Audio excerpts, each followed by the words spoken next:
Perfect.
Washing gonna find Bolu, but does get hit markers by Jez.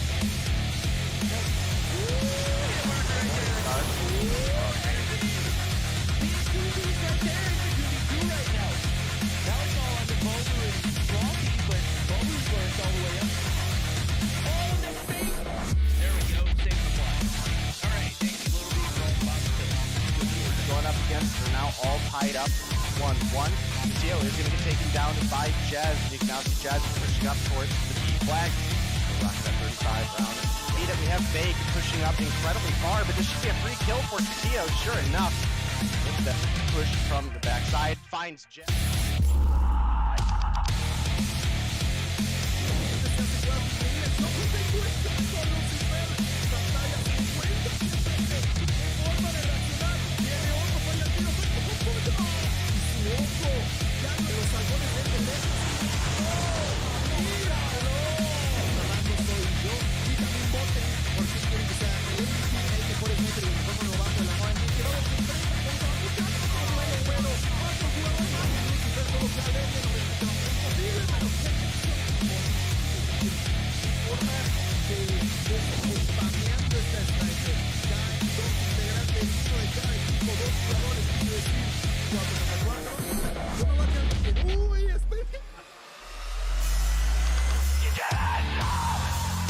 Vai descer essa docinha, Pofo, botou no cofre do Limes, Pofo pra cima do Delzinho, double Pofo do craque, faz clique aí meu chat, você tá no YouTube, faz o clique da jogada. Tomara tá.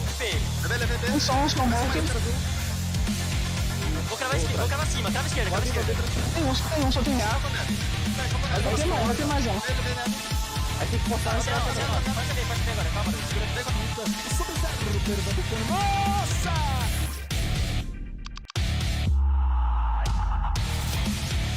Hey, we've got 2 players left to deal with. FN 420. Oh my god, Lucky, what the hell was that? Count them out. Can't do it. Lucky is Dark Wizard. You're the only hope here, Dark Wizard. Oh my god, we've got a 2v5 that is a reality. Lydia looking for the shots. Lydia's gonna round the corner. Lydia finds one. Lydia just needs to find Lucky. Doesn't happen. We're going to another round. The most at the moment finds another one. Just an absolute demon. Moving Weightless in with the side of Nova. Dave, you're going in.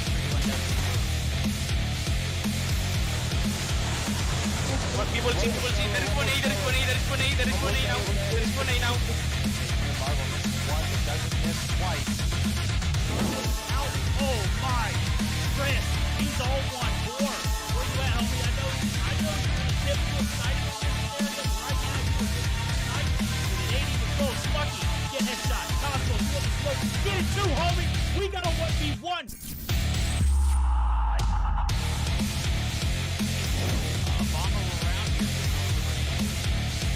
Oh my goodness, Iona! Bro, watch. Except was left alive. Now it's Iona looking to make these. Yo, this girl's dirty. Aggressively push up to this degree. Lydia's able to find one. Artem Misa coming through. What's that? Is that the kilo? Whoa! Artemisa, the Damascus kilo. Ooh, Kells finds one, is looking for two, but Artemisa. Yo, this girl kind of nuts with the kilo, bro. I have been. Found herself on that Sparrow shot, but the Angels do maintain this P3. Oh, Brig stuff!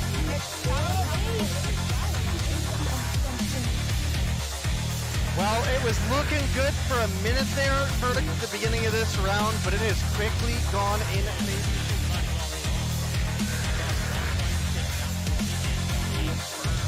I think you're right on the money. The arrow can push back up, finds two in the feed to start things off. Those double kills are worth a ton of points, let alone.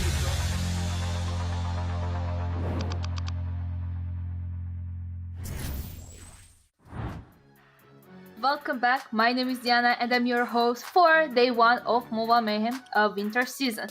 Today we have had a great day, and as we're gonna see in a bit, our schedule looks actually very solid. As you may know or not, before we start, I just want to make sure you guys heard about the new rule. Well, it's not kinda a new rule, we introduced a rule from the past season. Regarding the operators, every player have unique operators, but to be honest, our good casters, obviously Verdict and Gilmania, gonna talk about it in a bit. But Gilmania, how was your day? It's been great. It's been pretty chill, you know. I've been expecting for this to start. We're finally within regular season. I'm feeling great. What about you, Diana? How you feeling? A great day actually. I didn't stream today, so it was great. I was just watching some movies actually and series, but overall it was amazing. But we have very important things to talk about, and that is the prize pool for this season. Verdict, do you want to run through the prize pool of this season? Absolutely, we'll take a look at it. There is have it up on my screen. $1,300 prize pool here in EU is we do see a little bit of an increase as viewership does increase. That number will also increase. So it's not only our responsibility to deliver a great show, it's upon the viewers to come through and make sure that you are enjoying it just as much as us, and that you are also participating in chat, so that way we can make sure that we get this prize pool up closer to where NA's looking, because I'm going to be honest with you, theirs is more than twice as much. Even though theirs is lower than it was last season, it's still twice as much and then some. 720 for first place, 300 for second, and 180 for third. Special award prizes, 50 for MVP, 25 for sniper, and 25 for rookie of the split. So the season looking pretty spicy, if I had to say so myself, Deanna. Oh, definitely. I did look over the prize pool earlier, and yeah, definitely looks very good, right? Hopefully in the next seasons, with the viewership growing, we're gonna have more. But regarding this, can we look over the standings? Which team were invited? Which team were qualified from last time? Would you give us a help, Bertie? Yeah, absolutely. As you take a look at, we're going to go in alphabetical order, but I'm going to go ahead and list the invited teams. 31ers, 117 not found. Animus, they're back and ready to play.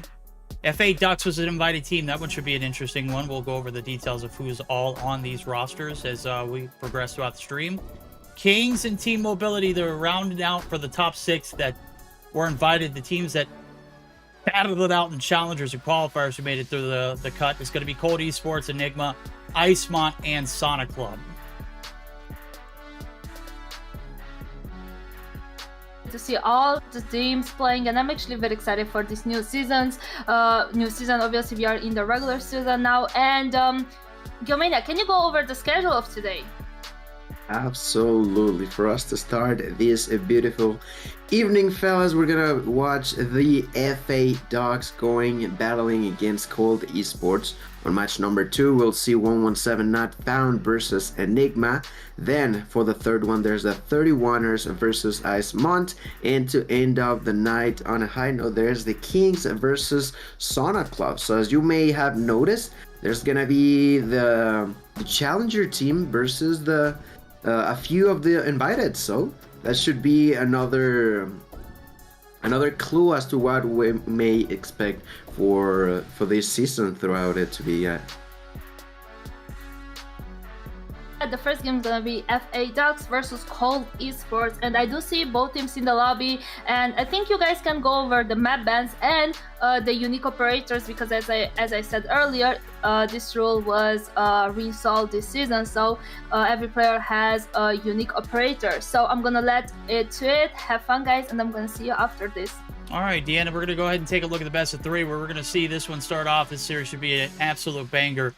Raid Hardpoint, followed by a Search and Destroy on Standoff. 2 classic maps, followed up by a Black Ops 2 classic that has made its way and been very known to kind of make the control, scenario, right? If it doesn't make it into a Hardpoint, which we rarely see, and it hardly ever is played in Search and Destroy, Gil, I'll be honest with you, control is probably one of the better options. As I was taking a look at it too, the firing range ban is for obvious reasons. Nobody wants to deal with those wall bangs, right? As well as the Aussie and the weapon bans. Well, we don't have any operators that are going to be out of the loop, right? This is going to be unique, special, unique operators, 1 per player. So you really got to, dig deep and figure out what you want to do as far as the operators are, going to be, expert wise. Who's going to be, the hand cannon? Who's going to be the annihilator abuser? Who's going to be able to take the roles of who chooses what? That should be interesting to see how this one plays out for the regular season. Yeah, absolutely. Checking how these players adapt to the sense of, all right, I'm the one with a Vortex, for example. I'm going to make sure that at a certain point throughout these games, I'm going to be doing certain stuff. And the same for, like, as you mentioned, the Annihilator, Purifier, Vortex, Claw, anything in between, ladies and gentlemen. And for us to start, as we mentioned, this is going to be some hard point on Raid. Everybody begins to push, and Rondo might be the one to pick up not 1 but 2 kills immediately at the beginning of this game. Now with the CBR gets spotted by Creed. The fight now may continue, but the control is still evenly split between the 2 of them. Now Champy bouncing inside of it, and well, 20 seconds of pure chaos. Everybody trying to do their best. But we all know how chaotic this point can be, right? Oh, yeah. P1 is one of those ones that, will go down in the books as one of the arguably the most competitive points here in Raid. Obviously, we've taken a look at spawns, and we think about P4 being a blunder. Well, P1 can be an awful, awful blunder if you allow it. Right now, it's a little bit of a split decision, a little bit more of a peace and serenity in the hill right now for the boys and gals over at FA Ducks. This team is compiled of some of the bigger names in COD Mobile, and with Nova disbanding and no longer participating in the EU scene, they had to go somewhere. I think Creed, Champy, Yaya is kind of like, and Neil are kind of like the core of that Nova roster, or what was a core of that roster. But then you add Feints into the mix, and then you've got yourself a pretty good time. So right now they're sitting on a 30-point advantage. Rolling over to the kitchen site where things are about to get hot. Cold Esports not able to handle it so far. Can they get the break here, Gil? Well, we're about to find out. Created within the inside of this kitchen alongside with his eyes. Will try to defend as he picks up kill number 6. He knows that there's going to be people here over on money, but through that paper plane, through that hunter killer drone to the wall, ends up killing himself. His allies are now trying to regain control, regain composure in this kitchen, and they managed to do it. Great job done here by the FA Ducks. These Ducks are doing a great job on point number 2. We mentioned how chaotic point 1 was, but on the second kill, it seems like they managed themselves to get some good chunk of control. Not only that, a huge lead as well, as it seems like Cold Esports begin to rotate onto the garage. Well, they are on their tails. The Ducks are already trying to rotate themselves too. Let's see how that's gonna work out. Jaja now alongside with Fanes. We're trying to get inside, but they're gonna be completely denied. And Verdict, we are moving on to this garage, but let's see for how long that defense is gonna last for Cold. You got 2 players on the insides. It's got Rondo, who is arguably one of the better players in this roster. Obviously, I was looking at it earlier, and I was like, Afer's cracked. We saw him compete in Stage 5. Can't wait to see what this guy is capable of doing in this scenario with a roster like this. And obviously, he's picking up the slack where it's needed. He's leading the team. Kree now going to be able to pop out. The claw is good for 1. The hold in the defense looking stout, but it's much needed. P3, where dreams are made and where leads are being taken. And obviously, this gap is going to be bridged, but I don't know if they're going to be able to get enough to necessarily close it all completely. Creed right here on the skirts or insides of the garage side is going to get shut down finally. Maybe a little bit of an operator waste here for Afer now as we see him trying to struggle to find anybody out in the open. There's another one right there for him. Yaya gonna get the graces of a bad misclick as he takes him down, leading the lobby for himself and the team. 13 kills on board. Says able to shut him down on this mid-transition, but it is going to be what was looking like a gap being recovered, but a hell of a contest for the side of the FA Ducks, and Cold Esports still sitting down by about 30 rolling into P4. Yeah, although they try to rotate early and they did a good defense there on point number 3, it was just not as clean as the kitchen was for the Ducks. Not only that, but they are now the ones, the Ducks, to rotate onto the next area. But immediately taken out of existence. Such a clean retake in favor of Cold Esports, who now have the spawns. Neil is trying to redeem their allies. He finds a double kill and begins to try to push through. Sniper nest onto the opponent's area, but let's see for how long. It's been 30 seconds, and they are now getting closer, approaching that tie. I don't think their control on the side of Cole has been as clean, but even with that being said, they've been managing to pull through the enemy's forces, and now as they control that point number 4, they are getting those numbers in. Champy is trying to get inside here with the Bison, gets executed by Cry. Cry then dies by the hands of Neil, but that was only about 5 extra seconds for the Dogs. And well, that 30 lead is now going to translate into about 20, so slowly but surely it seems like Cold Esports are getting closer to the opponents. Yeah, they're inching inch by inch, mile by mile. Obviously, they can get it where they can get it. The Predator missile there for Cree is going to be good for 1. The hold here is the early setup for P5. The rotation has been made, and right now it's paying dividends. Afer trying to, or Rondo trying to hold the fort down by himself, and oh my, Courtyard. This must be his stomping grounds. Finally is executing. That's Neil going to be able to be good for the break. So 20 seconds into this objective, we had a little bit of a spice and a little bit of a setup that did not hold for too long as the lead continues to remain in the hands of FA Ducks. They're trying to take the lead and run away with it once again now as I think the lead, the biggest it's been, was on that P3 rotation. Didn't see much out of it if you are the side of Cold. But right now, you're doing a great job of hanging in there, and that's all that matters. We get ready to hang in there. We get ready for a P1 reset. Let's go ahead and dive in to see how the comms sound of Cold Esports. They're down, but they are certainly not out. One laundry. One more laundry. Careful laundry, careful laundry. Who did laundry? Who did laundry? We have freaks. One outside, one free. Blue outside. One shot outside. In point, one shot. Blue fan. One shot, blue one, one shot, blue one. Dead blue fan. He's red. One bullet. Top red. Push aside. I'm One more side. Two Slow. coming. The Predator gets one shot. Top red as well, top red, yeah. Two in point. Kitchen dead. I think top right jumped out. I'm not sure. Arrow in the hill, I think. Take your time. Oh, box, man. Palm tree. One top red still. Rook pushing laundry. Rook pushing laundry. Yeah, I spawn Zig. Yeah, don't know. But this guy's ping is retarded, man. Mid P5. Dead. All right, it's a bit frustration, right? Gil, as we're taking a look at comms, were pretty crispy, but results still the same. It's the lead still held here for the side of the FA Ducks. And with a little bit of scrap time going their way, it's not even going to be scraps for free, bro. This is contested all the way up to the complete full end. And not even 10 seconds going to be gathered off of that rotation.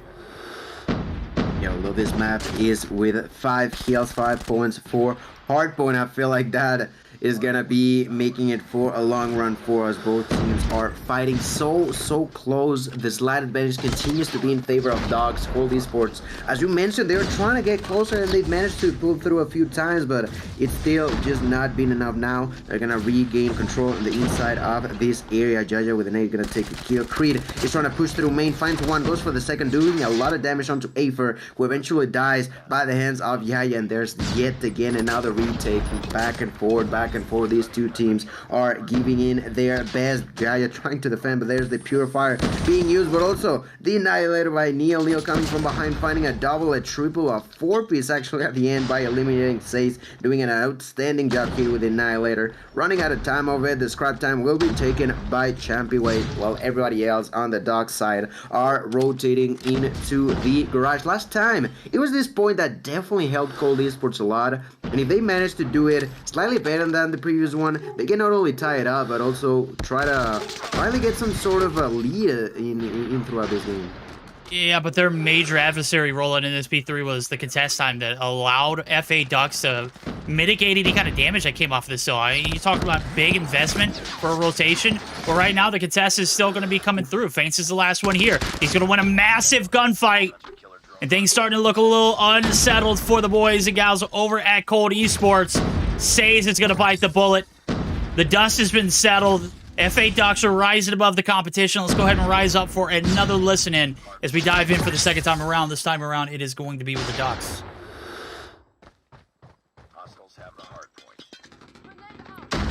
One Zig, I'm going next. Side, dead Zig. Rotate with me, rotate. Yeah, he's pushing side. I'm going low side. One is Zig. Double amber, one shot. No. Pillar to kitchen. Yeah, pillars and one on you already. Double amber. I'm next. Go next. Don't push kitchen. Go next. Kitchen. That kitchen. One top dead. One side, I'm flashed. One box. I'm jungle. One more Zig, one shot. I'm gonna jungle. Zig dead. I'm holding I spawn top. They're spawning pool. Ah, fuck. There's one cubby. Pool weak. To that side. Get the time. Nice. I'm jungle. I'm going around. Pool one shot. Zig, Left side one shot. Nate. Two dead. One shot on side. One heaven. Watch your top. I'm one shot, Neil. He's gonna push in. Jungle. All right, there we go. It is a lockdown, 205 to 153. Things look great here in P4. I don't think we've ever seen this much control by a team so far today, and right now this is exactly the opportunity that FA Ducks need to close this one out. Only 30 seconds needed here to close it out. Only 18 left on the clock, so we're definitely going to see a P5, and I would, unless Cole just, retreat, there's no way we don't see a P1 reset, right? We should, yeah, at this point. I don't think there's going to be any other way, but they got to be cautious. It's only 17 seconds, and at the end of the day, they can change in just a flick of a second. Now, Yaya with a Purifier trying to bring in some pressure onto the opponents, trying to burn him to the ground. He realizes that there's people coming out of the kitchen, and that kill onto Rondo, and immediately gains control, throws that UAV, sorry, not that UAV, that PEM to increment the odds of the squad. They are not being able to get inside one by one. Undying Cold Esports was close throughout the majority of the game, but the end game was truly a masterpiece in favor of the Dogs. Just back-to-back control, not allowing a single bit of opportunity for Cold Esports. They were always with things within their own terms, but at the end, they made sure to just close that door entirely for Cold Esports, and as such, they're gonna end up with the dub. I'm looking at the MVP verdict, and that was 43 kills for Yaya himself. Oh, man. They should have never let this guy out of lockup, bro. Yaya being banned from any kind of major events in COD Mobile last year, guess what? He's not this year. He is free to roam.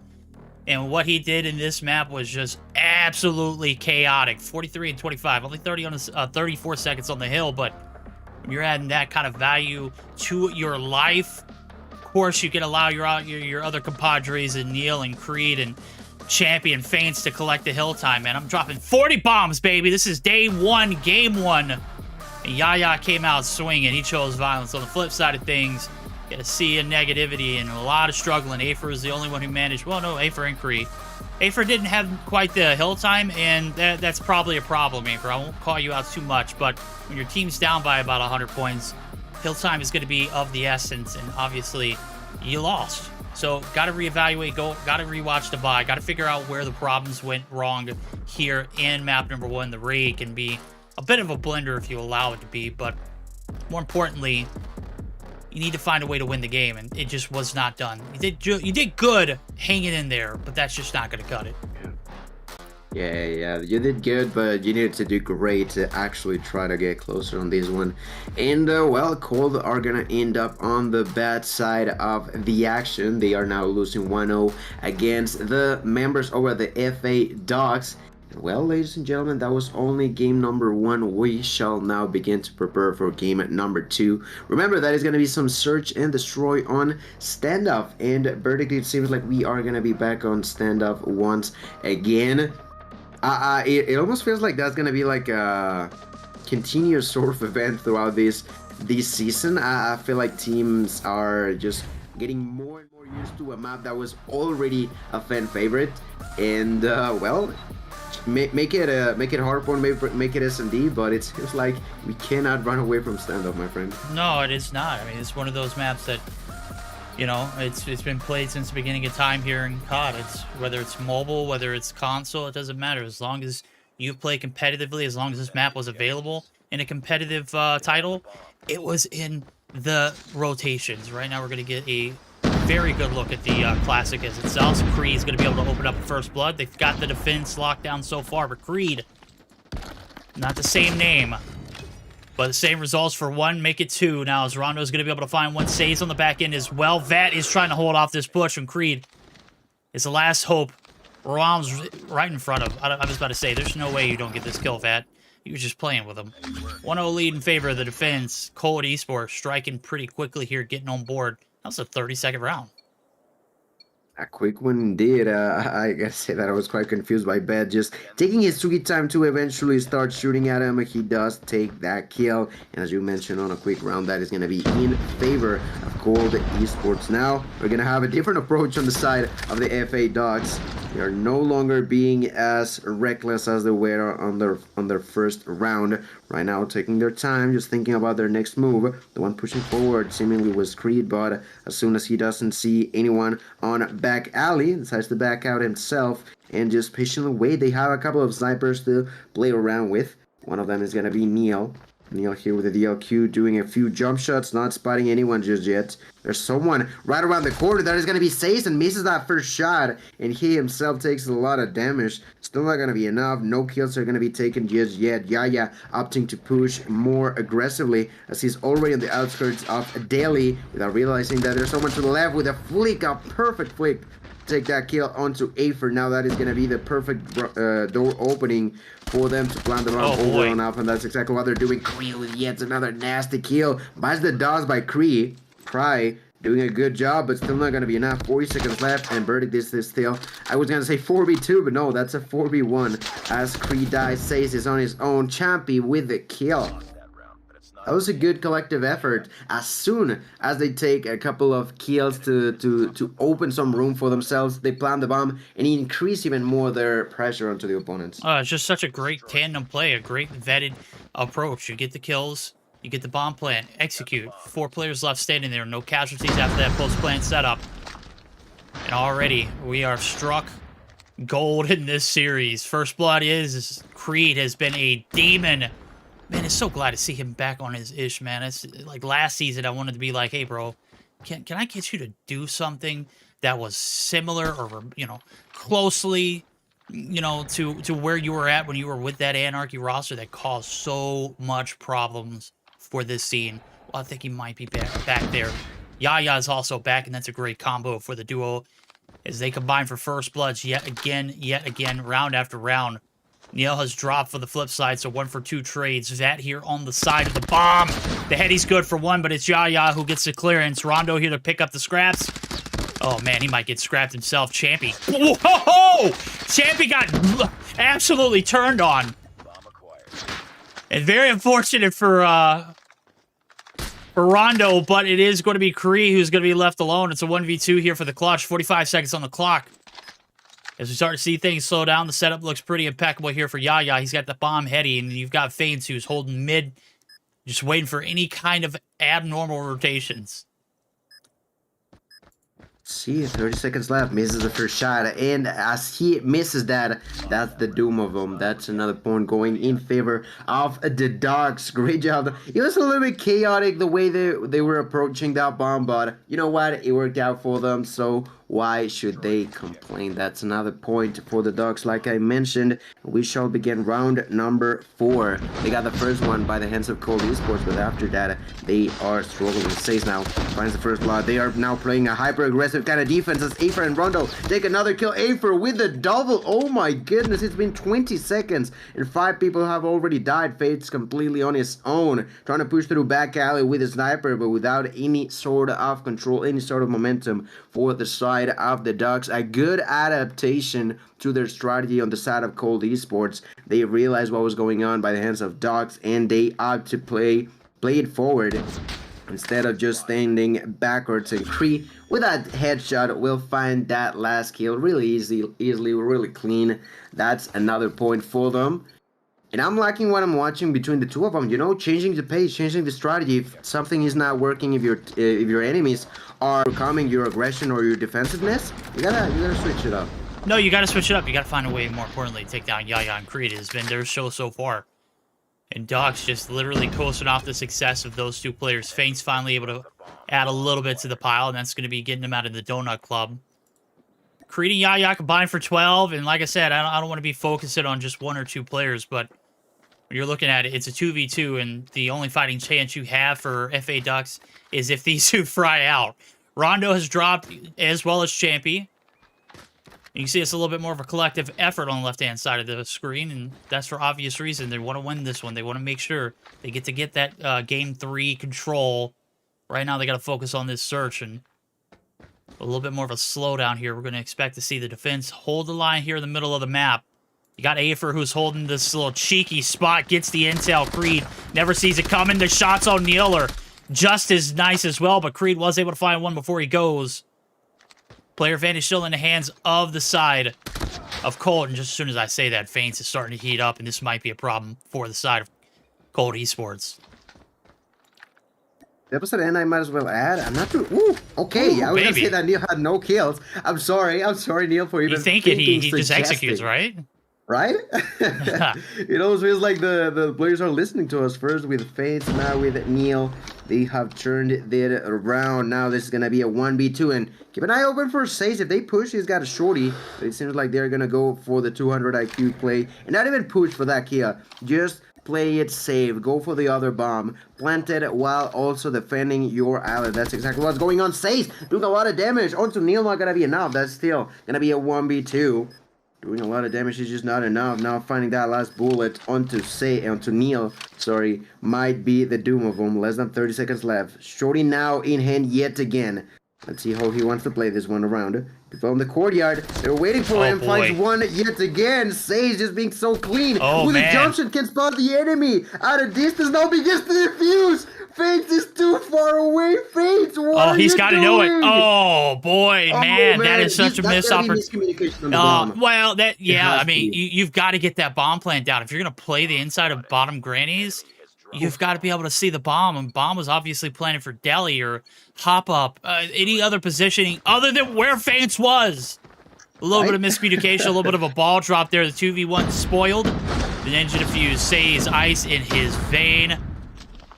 We'll see if we can continue to see that kind of high-caliber gameplay. Right now, the high-caliber gameplay is in the hands of Creed, who's able to open up with yet again another first blood. Already starting to cause a little mayhem himself. There's the 20% assist. Says rounds the corner, doesn't see it coming himself. And a flawless round so far. And cap it off with Creed getting up to 10 kills. 3 just in this round alone. Afer's all on his own. I mean, we saw a miracle last round in a 1v2. There's no way he pulls this one off. I mean, they got no clue where he's at, though. Eventually, they'll figure it out, but as of right now, they're just looking everywhere where this man might be. Afer there, pushing out, finds that kill onto Statue, collectively revealing where he's at. They all know they're pushing, throws a smoke to try to confuse them out, but that's just not going to be enough. They know what's coming. They know what's up. Take that kill. Even numbers out yet again, ladies and gentlemen. We're tied up once more. That's going to be 3 for each side, and also a switch in sides. It is now the opportunity for Cold Esport to be the ones with things under control as they are on the offensive role. Let's see how they try to approach this, and keep an eye open for Neil, who begins to push through back alley, misses that first shot, goes for the second, misses yet again. Neil really aggressive, but it is actually Jaja, the one to pick up that first blood in this round. 20 seconds have passed. The aggression is just non-stop by the players over on the FA Dogs. And verdict that could hurt on the side of Cold as the enemies begin to blend through the cracks, and that could be an issue as they are positioning against the opponents. Yeah, you can see, look at Yaya. Yaya's all the way inside the enemy's territory. Bottom granny. He's trying to steal the cookies. He's got his hands in the cookie jar. Gets the shots for 1. Job is done. No vet going to be able to take him down. Kree going to be able to add a little fuel to the fire, and that's going to make it a little more interesting. 2v3 with the bomb still down. And there's nobody there to collect. Kree going to continue to run this lobby ragged. Afer yet again in a 1v-something scenario. It's 1v3 this time with Creed still being alive. I'm going to be completely honest, homie. If he's still alive, that's a problem. You need to find a way to deal with this man. He's got 13 in 6 rounds. He's averaging more than 2 rounds per kill. This being his 14th would actually make that an accurate statement. He is on the prowl. Doesn't look like he wants to get too aggressive. Afer, the hop down grannies, the slide around, the inevitable. It's death. It's Creed. He's coming through. He's collecting bodies round after round. 2 per round to be exact. 7 in, 14 kills. Man is on a mission. Where was this Creed at last season? Round after round, Creed just being as important as he can be. We've had players have 14 kills on like 20 rounds. My boy's got 14 on only 7. And looking to increase that number right now as we approach round number 8. Begins to help his allied bad. He's going to bite the dust by Champy. Creed is still around trying to go for that kill. But Rondo with a perfect head glitch will find a double kill for himself. Immediately pushing onto the cubby area. But there's Faints and Neil to answer back yet again. The dynamic duo, Neil and Faints. We've seen it in the past where actually Faints drops the ball and brings the round to the opponents, but let's see if there's anything to change this time around. 2 versus 2.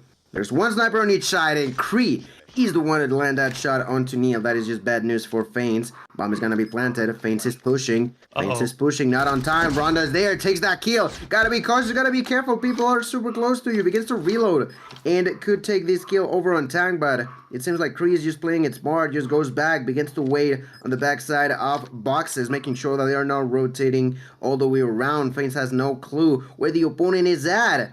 And oh, this is the perfect angle for Kree. He can just patiently wait, and I think that is not gonna... Faints! Oh, it was such a perfect angle. You were saying you needed to be patient? No, well, when you make that much noise in top market, of course he's going to be able to hear it. The prediction there, absolutely flawless. Faints, clutching it up for the squad. I knew it was going to be a beautiful round as soon as I saw him get that drop on the bomb carrier. Neil hit a crazy shot. Kree hit one in return. 1v2 Faints. My guy, we're only in the first series of our opening day, and I just feel this is going to be a banger of a season based off of what I'm seeing in this Search and Destroy alone. Absolutely, I gotta agree with you. It's just been so chaotic, so dramatic. Right now, everybody pushing on the 8 side, but Kree. Keep an eye open for Kree. The bomb is gonna be planted. Kree is checking on the side of back alley, making sure that there's no one here but buddy. Someone already went through, and that is none other than Creed. That is the man, the myth, the legend, the one causing the most pain onto your team. You gotta be cautious. Creed begins to push without realizing there's someone behind Creed. Oh my god, last that shot. Saves with another kill. Bomb, remember, has already been planted. It's only 25 seconds left. The kills are gonna begin to unfold. Defending at a distance. There's still 3 members alive on the side of Cold Esports, refusing to give this one away. Remember, they are with the backs against the wall. They're trying to defuse. They're beginning to defuse. No way. He's gonna be aiming. Bro. Oh my god, that's... Man. Wow. Wow. That's twice now. That's twice. That's twice we've seen. Like, I mean, the communication's got to be there. The bomb carrier's got to be a little bit more sound and alert. And there's just no way you drop that in a spot where nobody can spot it. And you've got 3 players left standing, and nobody is able to get, you know, a clear angle on the bomb itself. Champy playing it to a T. He gets to defuse right into the noses of those 3 players left standing. We've got a little bit of trouble in paradise. Cold Esports down in the hard point. They might be going down here in the search, but look at the aggressive plays through. They've got mid-map control. Rondo's in his spawn. There's no way Rondo wins that gunfight. Champy, you might want to get, I mean, your gun checked, your eyes checked, your fingers checked. Are you playing on your toes right now? Rondo put you in the dirt so quick. That flick, it's like, hey, there's someone behind you. He's like, just tap it on his shoulder. He's like, oh, hey, right in the kisser.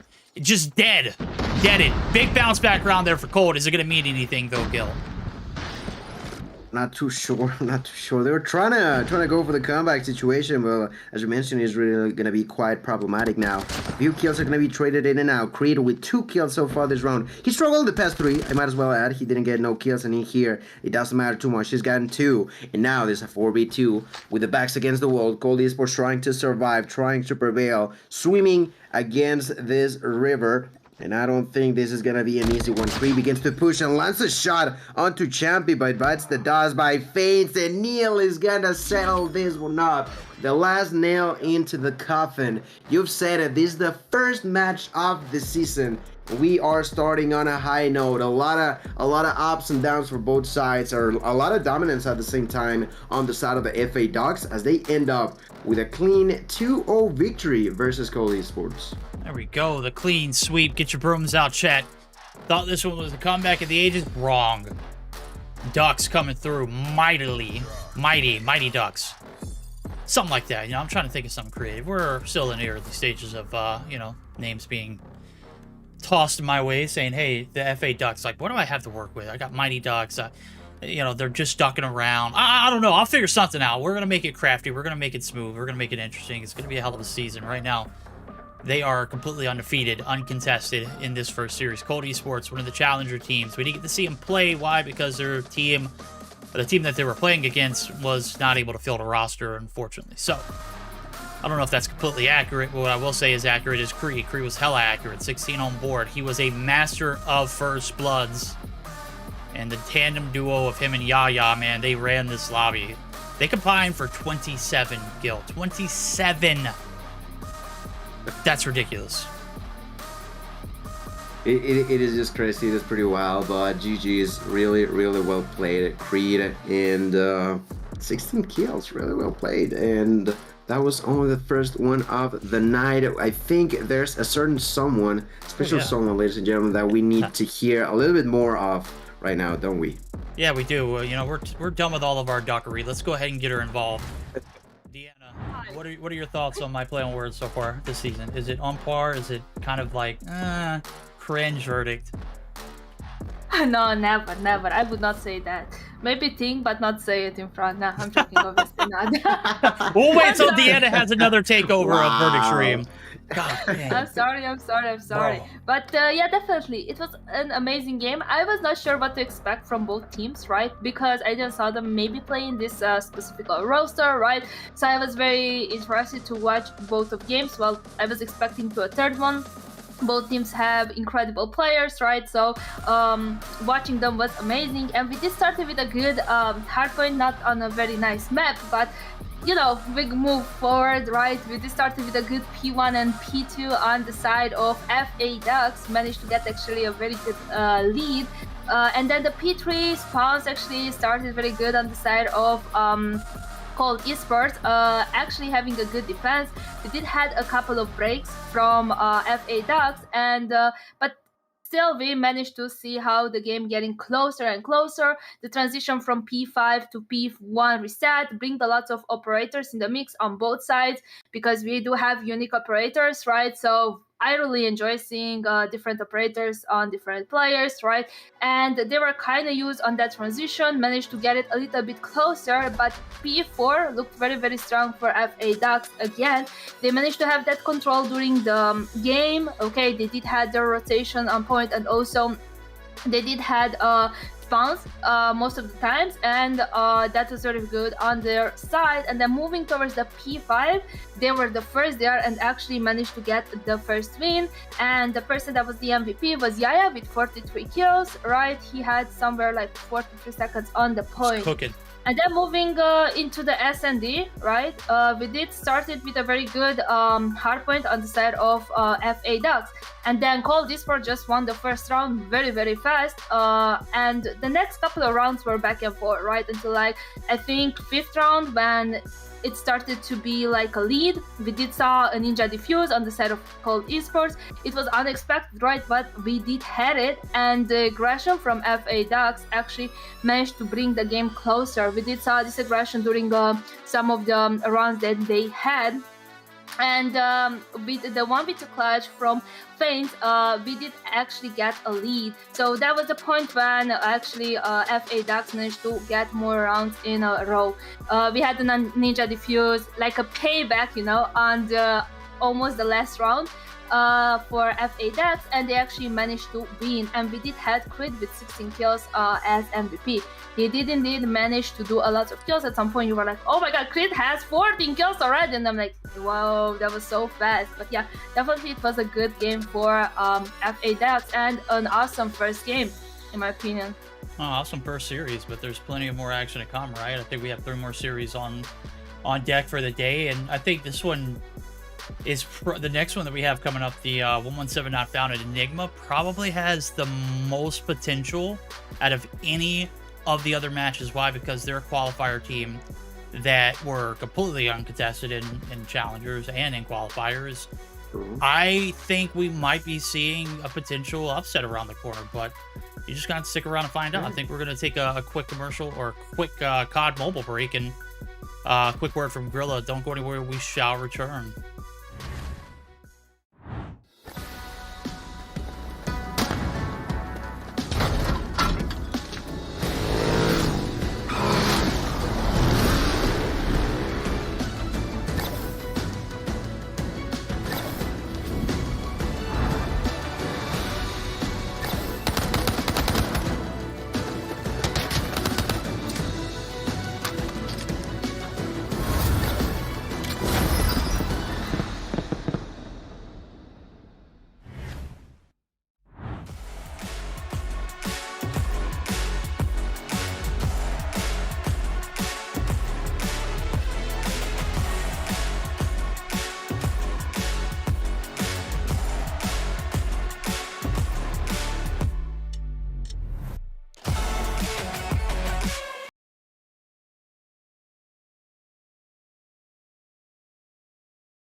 Perfect.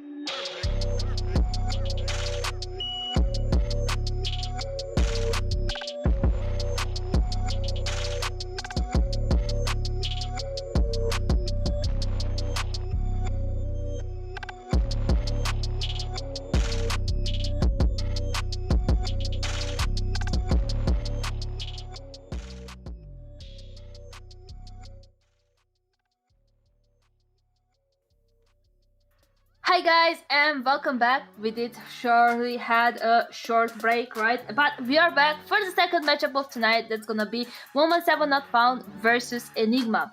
And I'm very excited for it, and Verdict said too earlier. So what do you think? Any prediction for this matchup, Verdict? Prediction wise, I don't know. I don't want to touch this one. I think the roster speaks for itself in 117. They haven't changed a thing other than adding Saturns to it. So it's Derek, Saturn's, Lucky, Karma, and Caesar. So I think the addition of Saturns is going to be a great thing, but overall it's still a core 4 that's starting from last season. And on the flip side of things, you've got I wouldn't say a band of misfits, but a band of players who have consistently played Mobile Mayhem just for different rosters. This time around, they've decided to put their talents together. I think the chemistry alone will allow 117 Not Found to prevail and rise up and take this matchup. I don't know the score count though. I just said they'll take the W. How about you, Gimena? I gotta say, I feel like from what I've seen from these two, I'd say we go to a game 3 where hardpoint is for 117 and S&D goes for Enigma. Okay. I feel like it's gonna be that, and then they're gonna go at each other on control. I kind of have that feeling, you know. Oh yeah, definitely. And both teams are here. I can go over the maps, right? Very fast. We're gonna start with a hardpoint on right. Okay. Followed by an S&D on standoff. I'm sorry, I can't. And if we're gonna get the third game, it's gonna be a control on Summit.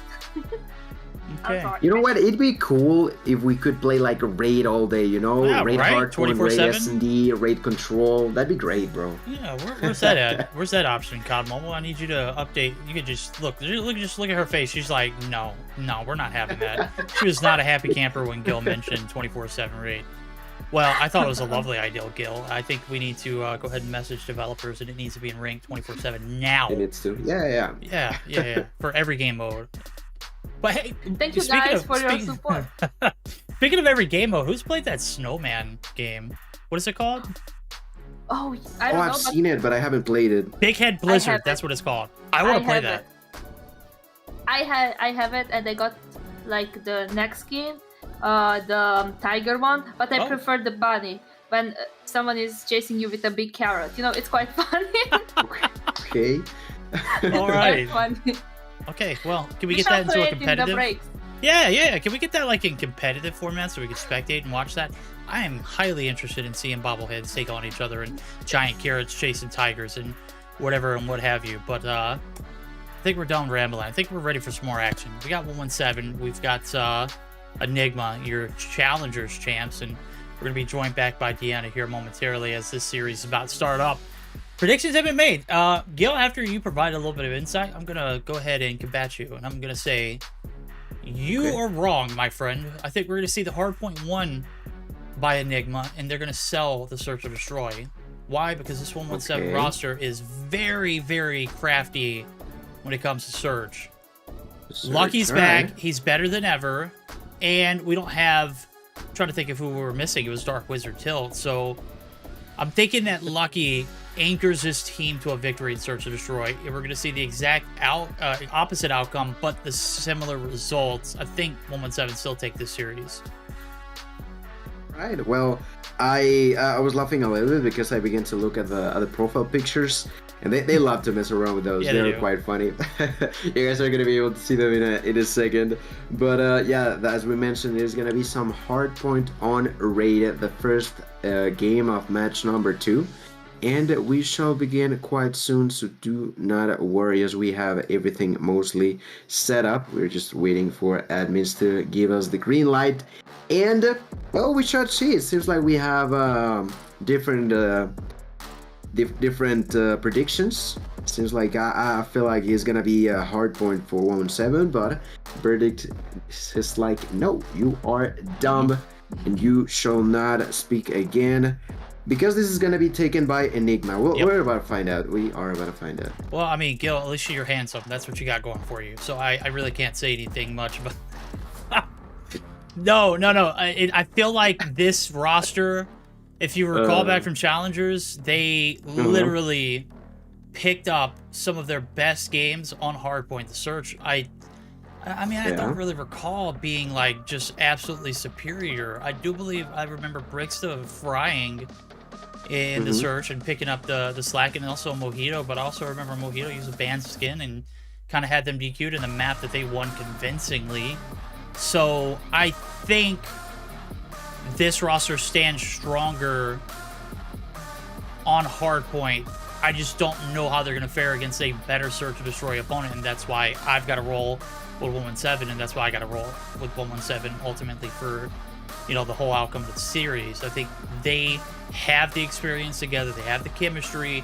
This is roster mania, right? So Enigma, I don't know how long they've been playing together. I don't think it really matters, because if it's anything outside of, you know, not playing with each other for a month or two, you're looking at a team who's literally been like holding hands for what it feels like 2 years. Okay, there's no way you're going to contest that amount of chemistry between, you know, this matchup. It's just, you can't compete with it. So you got to be crafty. You got to find a way you're convincing me. You're convincing me. Sell it. Yeah, you could obviously tell I was in cells before, right? Something like that. Absolutely, yeah. We could see something similar to it. We had a little bit of a UID issue, and I think that's what was going on. That was the holdup, I think. We flopped flipped one out and flipped one, or flopped one in. But here we go. Second dose of Hollywood Hills, California raid. Yes, sir. No more waiting, ladies and gentlemen. Let's go right into the business. We are about to figure out what the deal is going to be over here. And it seems like Mirage might start with a Holger, so I want to keep an eye open for him. I think we should spectate him first. Let's see where he goes. He begins to push through the side of the red room. There's a lot of smokes are going to be thrown. No one can see clearly into what's going on. The fight shall begin through the smoke even. There's a lot of shots being fired. Saturn's at a distance, covering allies up with the SKS. Finds kill number 1. Lucky with a couple extra as well. And the path is going to lead into some control in favor of 117. Things under control. The 5 players were killed pretty much at the same time on the side of Enigma. Mojito now with a respawn will begin to push. Finds a kill, but yet again, there's the power of the SKS by Saturn's helping them out. It's not gonna be enough this time around though. The fight is being broken in favor of Enigma getting the control for themselves. They were not too happy about what happened first, and already going at each other. And again, we're taking a look at the SKS player in Saturn's. He's gonna get taken down. Lydia's gonna be able to pick up the third. Looking for the fourth, only about a quarter health left for Lucky, but he's last standing. Unfortunately enough for the side of the Spanish Connection, this roster not going to be able to take the lead off the backs of P1. As a matter of fact, it's going to be a close net when rolling over to P2. Kitchen site, where it's about to go down. Backside spawns here for the boys and gals over at 117. They're going to be able to take the first initial advantages. They have the opportunity to continue with this lead. 2 points increasing. Oh, no, wait, flip. I'm looking at the wrong side. They're going to take the lead back in their hands. Enigma had the advantage. God dang, Verdict, how big of a bot you are. Look at the route here for Lydia. Might have been a little bit premature on the shots. Holy hell, Saturns. The power of the SKS continues to prevail. Indeed right now. 41-26, like you mentioned. Not found after P1. We're slightly behind, but now they are regaining their composure. Now trying to defend the inside of the kitchen. There's Karma with a Holger finding one. Going for 2. There was 3 people looking at him at once. Next victim could be Caesar, who's trying to push through money. Finds 1, finds 2. Caesar going for the third one. 3-piece for Caesar, just cleaning the kitchen as best as he can. Then he leaves Sirens behind. He's like, boy, I'm on a spree, I'm on a mission, and let me go push now onto the garage. There's currently only a couple members of Enigma in it, but that's not gonna work out whatsoever. They finally get that kill onto Caesar, but the rotation by Enigma was destroyed by the performance of 117, doing an outstanding job at gaining that rotation for themselves. They got there slightly late, but it didn't matter too much as they were taking kills so fast. Oh my, double for Karma. Caesar yet again going for the double, taking it, dying to Mirage. But that's still gonna be the power of 117 with things under control. It's been 20 seconds completely to their name. Oh, there we go. You gotta clean the kitchen before you can play in the garage. And guess what? They cleaned the kitchen. All the chores are done. They're having all the fun in the world. And garage has been a lockdown for 117. Not a single contest has came through, and Enigma getting slapped in the face right now. One player left standing, Mirage Lior. He's going to be read out, and Derek's going to be able to pick up their 13. EMP activated? That's just for its and giggles, right? You don't need it in this sense, but the Preddy here for Karma is going to be good for the rotational kill, and Mirage Lior now trying to make something happen on the backside. This is where big problems pan out over the course of a game and just haven't really been resolved. The Gunnies absolutely hot, absolutely brilliant for 117. Enigma struggling here early on, down by about 80 rolling into this P4 hill. And my goodness, it is just being wild on the side of 117. As you mentioned, they're in the kitchen. They got themselves some food before work in the garage. And now they're having fun at the basketball court. The only one alive is Etsy, barely surviving on the inside. But there's the Purifier by Saturn. Get rid of that SKS now. The Purifier is about to burn them to the ground and make it rain onto the opponents. 100 points lead going straight in favor of 117. Ladies and gentlemen, they have done it again. It doesn't matter the timing of rotation for Enigma. 117 just constantly putting up a barrier wherever that fits best for them. Caesar now with 23 kills, continues to be ramming over the opponents. He's not necessarily the player with the most time inside of the objectives, but let me tell you about the value he's provided to the squad by eliminating the opponents on the outskirts of it. That is the end of point number 4. We're going now on to point number 5, and that advantage in favor of the 117 could pretty much be increased by the amount of utilities that they're holding on the 117 roster. Oh yeah, utilities have been bountiful. Operators have been just so flushly played. Derek's now with the Sparrow. Everything is just coming to fruition. This Spanish Connection roster making it look easy. Let's go ahead and dive in for a listen, as this one might be quite over. As we're reaching that 200-point marker, we'll go ahead and listen in with the side of 117. Let's see how the sounds of success are. Side low. Es su piso, look. Sí, un dobles y uno en la esquina. Jugar next, ir jugando next, niños. Doble muerto. Estoy Londres. ¿En qué esquina era? Al salir de esto a la derecha, al salir de Son tres antiguos. Van a jugar red ahora, van a One jugar shot red. dead. Quédate César en Londres. Ahí. Lucky está para atrás, Lucky está un poco para atrás. Voy. Driveway. Me pusieron. Estoy contigo, Karma. Tengo doble. He nacido cancha. One top red, one right. Vale, They're spawning red. Vete Londres, Karma, vete Londres. Está guardando el respawn de medio. Vale. Another one. Voy. OP, bro. Para kitchen. ¿Muerto? Vale. Me quedo medio, en verdad. Pero atrás. Quédate Londres, César, quédate Londres. One in top red. One in top red. Opposite mid to kitchen. Alright, comms are electric right there. Pinnacle of COD Mobile. Spanish Connection hitting all facets of the game just absolutely brilliantly as they rack up that 200 points. Gil, only 40 points needed here to close it out. Well, I say 40, it's roughly 40, give or take some points. Damn near going to be 40 after this next few seconds, but Enigma tossing a blender here in this first series. Already, you might be right. Yeah, so far this hardpoint just been so tremendously powerful for the 117. The Spanish Connection doing a great job. I really love those listenings where they go back and forth between English and Spanish, just making sure that everybody knows what's coming, what's going on. Right now, there's 2 members inside a kitchen for Enigma as they begin to try to push for that area to help them out. It's not gonna be fast enough. Derek's already inside. The Purifier will be popped out. Brickster with one.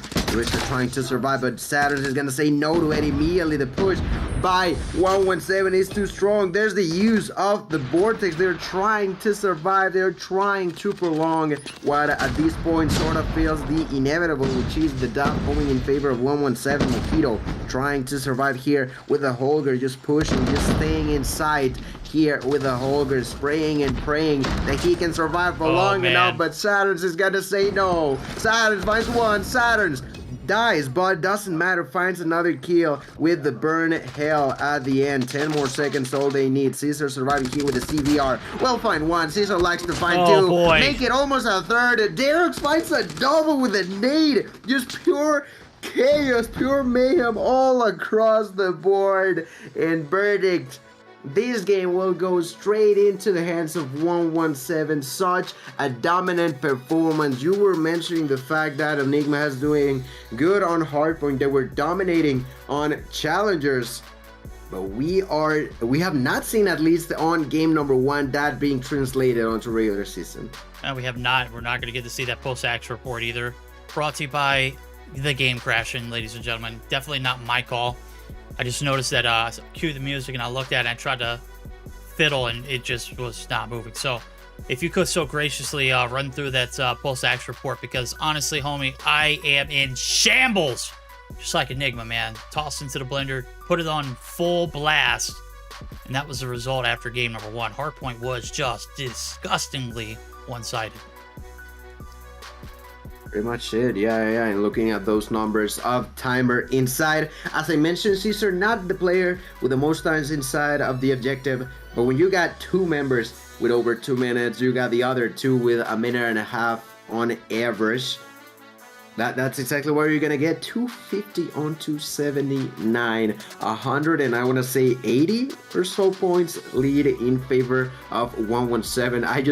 I'm looking at the stream and it seems like there was the game collapsing on the very last second, but don't worry about it too much. I'm telling you, the MVP was for Derox with 29 kills and only dying 14 times. Actually, everybody on the side of 117 is on really positive numbers. Some members on double, even triple positive. For Caesar specifically, my boy got 32 kills and only died 11 times. It was just wild. It was just really tough to see, like you mentioned, just being tossed into the blenders on the side of Enigma. But now let's see what they have to say about Search and Destroy. As we mentioned, we have something similar to the first match, which means hardpoint raid and then Search and Destroy on standoff.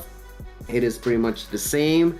And well, with what we've seen, given the fact that you mentioned maybe it is not their best game mode on Search and Destroy, I am no longer sure if we're gonna see a third one actually. Oh yeah, I mean, that was complete domination from start to finish. I think we saw, what, 26 points collected off of P1 for the side of Enigma, right? Yeah. We rolled into P2. They couldn't get anything rolling there. P3 was Garage, and we remember how that one went. They had 33 points rolling into P4, and it didn't get much better from there. It's going to have to improve rolling into this Search and Destroy. Can't afford to get 2-0'd here early on in the season against the Spanish Connection roster, who arguably bar being outside of Stage 3 last year, I felt like was in the top 3. This is a very stout roster, and with the addition of Saturns, I think it's only going to get better. So, Enigma on the chopping block here. This is do or die for them. The Search and Destroy's got to be better. And it's got to start here in this first round, as they're going to have the first 6 on the attack. Oh, damn, Lucky. Holy hell. Yep. You were talking about Lucky specifically, right? So there's that as a first blood for him. Karma then with a need shot onto, I think that was Lydia that he got. But, well, 2 going straight onto 117's side. Derek's now with a 3rd one onto Etsy, leading to only Brixta and Mojito alive. That shot by Derek was disgusting. And then Mojito finds a double onto both Lucky and Saturns. Mojito unwilling to give up in here, now showing to us that he's got some diamond gloves to also fight against with. Let's see how good or bad he can do it, but that was some clean 4 rounds going, kills going straight into favor of 117 as they lead Mojito to be on a 1v5. You tried, man. You tried. Hey, you know, you took 2 down with you before you left. That's going to give a little bit of a boost to the confidence, right? I don't think Mojito has to struggle with confidence. He's been there. He's done that. He's performed on stage. He's performed off stage. Man has been consistent all throughout the past few seasons that I've had the opportunity to cast him. So, going to need a little bit more of a collective effort now as we, yet again, putting the blender on max, dice them up, mince them up, whatever you got to do. First bloods are in, and Derek's doing it good with the gunny. The snipers are looking good. This is even worse. 16 seconds. Hot damn, bro. What is going on? They just, like, lit the first round on fire, and the second one was... I mean, are we just not... I don't know, bro. That was tough. Yeah, the first 2 rounds, I feel like have been shorter than the wait we had in between games at this point. It is just crazy what we've seen from 117, and they're not even done for the day. They're pushing for more. Look at Saturn's here pushing with a pistol in hand. Actually took a lot of damage, so has to retreat back, but who's not retreating back is Derox, who finds his 5th kill. Saturn's, was that a collapse? That was definitely a collab, bro. That's a collab. This is, story of devastation here for Enigma. They're making their way into the grand stage, and right now they're getting phased out to hell. Caesar going to be able to hop the top side of the granny's staircase. Lo and behold, there's someone there hiding in the bunk beds. 3 rounds, rock solid there for 117, the Spanish connection. 2 clean rounds in a row, by the way. I mean, yeah, 3 clean rounds in a row. I mean, they're not giving anything away for free. They're continuing that same devastating pressure that they had in the hard point, and it is just seeped on into the search or destroy. These places are not even remotely close. These are 2 completely different maps, right? Same outcome so far. Yeah, completely unbelievable in a sense how easily they're making it look. Saturn to Caesar with a couple of kills, looking to find the next victim of the rain or bullets. That's another 2. Lydia. Oh, like I'm just changing points of views, and I just cannot keep up with how fast everything is going. How long have we been in game? Like 4 minutes, 4 rounds, and maybe less than that. It's ridiculous. It's crazy. Like I said, the search and destroy is unmatched here for 117. The only chance that Enigma had of taking a map would have been that hard point. But right now, the follow-up shots are crispy. Derek's going to be able to find first blood. That person was 1 shot. Lydia, through the smoke's going to be able to barrel back and get to cover for now, but it's Caesar who is going to be able to add some more fuel to the fire. Mojito finally able to shut him down, but 1 for the price of 2. Make it 2 for the price of 2. 3 for the price of 2 now as player advantage leads us to an all-out even affair. Mojito and Bricks the last alive. Karma's dropped. Player advantage right back in the hands of Enigma, and finally a little bit of breathing room. But it's still Saturns who's lurking around. He's going to be able to get the free win there on Bricks. Looking for the follow-up on Mojito. Knows exactly where he's at. The read's there. The shot's not quite there. It's 1 shot for Mojito, giving his team a fighting chance in this search or destroy, but it's not getting confused. It's been 4 rounds in a row. They have been just absolutely rocked. 1 round, not going to be able to cut it to take us to a game 3. Mojito almost shivering in pain as he was so close to death, but still manages to survive. And that is going to be the first round going in favor of Enigma. Now this is also the last round prior to us flipping spawns. SKS kill for Derox, lucky with a sniper. Caesar biting the dust, but there's Karma with a retake. Mojito with yet another kill. Mojito and Lydia left alone in a 2v3. Lydia running for dear life, trying to survive. Mojito helping her out, trying to get out of there. The bomb is on the ground though, which is not necessarily the best, but you know what? There's plenty of time because of how fast these rounds have been. The side of Enigma still has a lot to try to play around with. Lydia, sorry, not Lydia, Mojito pushing through back alley on the outside of Delhi.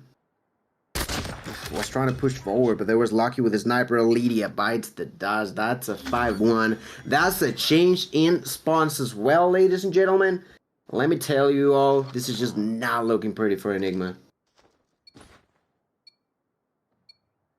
Destroy the objective. Got the bomb. Verdict? Oh, wait, I was muted. Sorry. It's one of those, it was an ugly affair. Brixa does finally open up with first blood.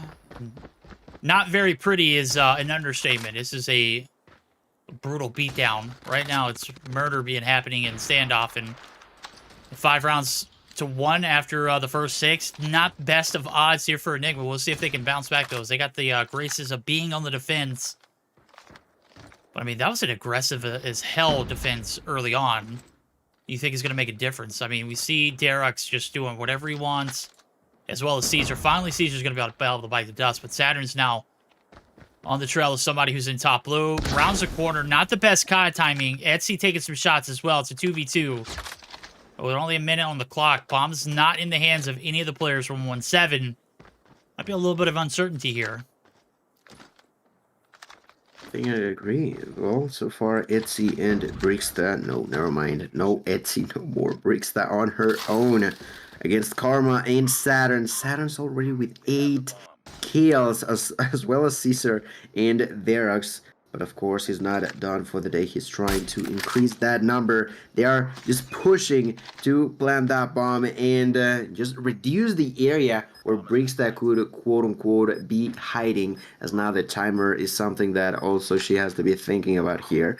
Less than 40 seconds left. Bricksta with a sniper in hand, pushing through the graveyard here. Not gonna find anyone just yet. Maybe looking through Broken, gonna find the first enemy, missing the first shot. Repositions herself. 20 seconds. Verdict's just trying to make it happen, but this is just not looking her way. She's got to make it play right now, and Saturn's is just ready for it. That flick, I don't know if you were able to watch that from his end, but it was not easy to land a shot like that. Bricksta was moving quite fast, if I'm being honest, but not fast enough to confuse the good old Saturns. No, I'm right there with you. I was looking at it from the receiving end. It just looked quite as disturbing. First blood's in. Lucky catching the pixel of the head of Mirage Lior, who has only contributed a breadstick here in this first 7 rounds. Well, this might be the last one as we're on match point. Derek's gonna be able to add some more shots in. Mojito doing what he can to keep this team alive and the dream alive of making the comeback, but with the bomb going down, we might be seeing this one end early, right? As Bricks is going to be able to find one lurking on the outskirts. A bomb plant does go down as well, so 35 seconds on the clock for this 2v3 retake.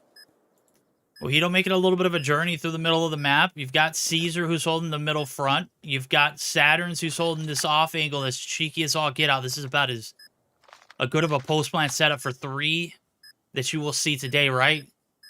Mojito and Bricks are now trying to get the hit through the backside. They clear out one with a nade. This might be it. It's now or never. Mojito now trying to lead the front, but it's Saturn's coming through with the collapse. Another one. DJ Cat. I'm just kidding right there. 7-1. Holy hell. Oh, man. What a beatdown. Enigma. I hyped you up in the beginning of the series. I even said you were going to take the hard point. We get into the ring. Man, that hard point and Search of Troy, quite disturbing. Welcome to Mobile Mayhem. This is how it be sometimes. It's Mobile Mayhem indeed. Receiving 2 collabs on a same game is something that you won't definitely see too often, but Saturn's did it himself to bring the grand total of 11 for him. Then there's 9 for both Derek's and Caesar, and Lucky and Karma both with 5 on the other side. Well, Mojito was capable of ramping up 7 kills for himself. On 8 rounds, that's not necessarily too bad, but the problem is that the remaining of his allies were just not able to keep up with what was going on the side of 117. Like we mentioned, they were pushing so aggressively on the side of 117. Not all rounds, but a lot of them. And whenever they did, it was just so difficult for them to try to defend on the side of Enigma. But okay, fellas, that was only the first game of the first match of the season for both teams, pardon me. And well, 117 trying to make a statement, while Enigma will have to try to figure something out, as this was only the first one. And well, with Roster Mania still in plain sight, I feel like there's other teams that are also could be as strong as 117 has been tonight. Yep, there we go.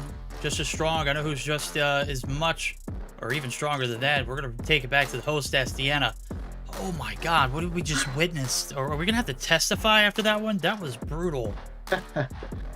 It was indeed. I was not expecting to be such a fast hardpoint and such a fast SND. Like, the aggression on the side of 117 was... Oh my god. Like, I saw Enigma playing the past couple of days, right? We did cast it, and they were just crushing all the teams in challengers. And coming here and having this first game, obviously with 117 not found, again a strong team, right? We did saw them prior in the season, right? They did had Saturns too. It was just unbelievable. I was like, what? We just started with a hardpoint on raid. Clearly not a good map, guys. Don't choose it anymore. I'm joking. I'm joking. But we did start it with a close P1. It was quite close, but then moving towards the P2, we did had 117 with the spawns ready, where they actually get a good rotation moving towards the P3, right, and extended the lead. They were not able to actually break through this P3. Well, neither to P2, P3 were very, very good. They had a strong defense on that side. Enigma struggled in that P4 push, but the defense on the side of 117 was just too strong. They couldn't actually break through. The operators were used during the P5 to P1 reset to actually extend the lead on the side of 117, and with that P2 reset, where was the chaos, like you guys said, I'm gonna quote you, it was a chaos on that P2 reset, 117 won, and that was such a fast hardpoint. Like I was trying to, you know, get some notes and make an idea, but it was everything happening so fast, right? We did have Darox getting the MVP spot with 29 kills and 2 minutes 02 on the OBJ, and then moving towards the SND. The first round was so fast. After that hardpoint, I was like, okay, we're gonna see a solid SND on the side of Enigma, right? We do have good sniper talent there, and I was very, very excited for it. But the first round was too fast. The second was faster, right? And 117 said 117 not found. Just had such a good defense, right? They were like so fast. They managed to get a kill. They were pushing aggressively during the rounds, and just in the 5th round, right, we had a win on the side of Enigma with Mojito clutching. But I think he was 1 HP too, if I saw it clearly, right? It was very fast. The first 6 rounds we had on the side of defense for 117 was very good, losing just 1. And we had also Colette, on the side of Saturns. He did, I did catch that, okay. And the switching side, I thought that there's gonna be maybe a chance we're gonna see more rounds in favor of Enigma, but 117 continued the same strategy. It was very aggressive. They picked up the important kills. I don't even think we had the bomb planted during the whole game.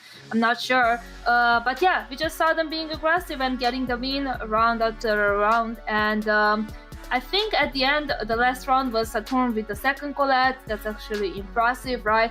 And won the round, and he was the MVP with 11 kills. So therefore, it was a very fast game. Oh, very fast game indeed. Very fast series so far. I mean, we've got two 2-0s across the board. We're halfway through the broadcast, and we're only an hour and a half in. This might be like picture perfect timing for us, right? Yes. Pretty much. Oh. All right. Well, we did have a very fast series, but we did need a break too, right? We need to prepare our testimonies. So in the meantime, guys, don't forget to stay and wait for us, because we're gonna have a word from our sponsor Grilla and also Code Mobile. So we're gonna be right back.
Hi guys, and welcome back. We surely had a short break because we did had a short game earlier, but yeah, we are here for the third game of tonight. We have 31ers versus Iceman, and I'm actually very excited for this one too. So Gomania, do you have any predictions before the game? 31ers and Mont. If I'm being honest with you, as much as I like Iceman as a team, there's a few names, a few players that I've seen pop off now and then. They're pretty cool. But on the other hand, you got on the 31ers players like General Gore, like who else was it? Nutella, Legacy. I feel like it's gonna be difficult. I don't think it should be as one-sided as the previous match was necessarily, but I definitely feel like 31ers, at least in paper, should take the dub on this one. Verdict, what do you think about it? I completely agree. I think the key word there was I don't think it's going to be as big of a blowout as what we've seen so far. I think this is going to be a closer match, and I think the talent is a little, the skill gap's a little closer, a little more narrow than we've seen all day. I think Iceman has an excellent opportunity to come through for an upset. It's just all about how they execute. They show tremendous promise in qualifiers, even going into challengers, right? Like, this team wants to win. They just have to bring everything that they have to the table. Definitely. See both teams in the lobby, and I'm just waiting to watch this game, right? So, yo, can you go over the bands and the maps? Actually, the maps now. Gimania? Absolutely. Give me just one quick second. Match I'm number sorry. 8. This is the 31ers and Iceman. This best of 3 will be some hardpoint on standoff, search and destroy on Hacienda, and if we go all the way to a third one, will be control on slums. Vienna verdict this time around. We're wiping everything we've seen within the map selection with a weird set of maps, if I'm being honest, but you know, at the end of the day, it's their call, and it was actually standoff and raid, the maps we've seen the most, that got banned by each side. Oh. Wait, I am happy, right? But I'm gonna be back after this cast, guys. Good luck, and I'm gonna be back. All right, we're going to go ahead and put the finishing touches on this series. This is our third one of the day. We only got one more after this one. If you're expecting this one to be a lightning quick matchup, I think you might be wrong. I think Gil and I are on the right page as far as talent-wise in the lobby. Of course, you can mention General Gore. Of course, you can mention Zed and Nutella, and they're names that have always been like resonating with the EU scene. But this Iceman team, compiled of some tremendous up-and-coming talent, definitely capable of making some magical happen here in this series, first one of their regular season journey. And right now, it's not going to be a 117 or say a Ducker or Ducks or a Cold or not Cold, but a Kings. On the opposite side, it's going to be a 31ers who kind of like in limbo of like who this team really is and are they capable of being dominant. Well, right now they're dominating P1, and that's about as good of an ask as we can get. And right now, well, as you mentioned, within the team members of the 31ers, there's a couple of new ones for me, and I think for you too. One of them, of course, being Contracts, who is yet to find a kill in here. And the other one is Only Then. I'm not too sure if that's like a rename, but that's actually the name that he goes through, but pretty peculiar, Only Then. Only then will we see him fry, as long as we know who he is. I think it's, if I'm not mistaken, I'm looking at Discord. I think it's Zed. So I'm very familiar with Zed. I've picked on him in the past. Then I know Zed. Yeah, for his Search and Destroy performances with the AS Val and other odd and in choices right now. It's a closer map than we expect to see here. 32-17, lead still in the hands of 31ers, but in the driver's seat we see ZZ holding down the Godheady here on the trash can site. The nade is going to be tossed. The concussions are going to land for some damage, but not going to be able to get the brute force push. ZZ going to be able to hold the Heady down. Contracts here for the contest. And right now we got a little bit of a Russian standoff. Who is going to talk first? Utella finally going to be able to get ballsy enough to make the rotation through, but he is just going to fall victim to the players holding down this staircase. And from the backside, the collapse is coming in as well. So a little bit of a well-orchestrated hit. Nobody really benefited or gaining from this P2 staircase. As we see, the contest has been pretty much a full 40 seconds all the way through and through. And right now, there's the fight continuing inside of the hill. There's ZZ with a holder getting beaten by Nutella, clearing that scrap time in their way. As they begin to move on to the next area, onto the next hill, they know that that one is done for the day.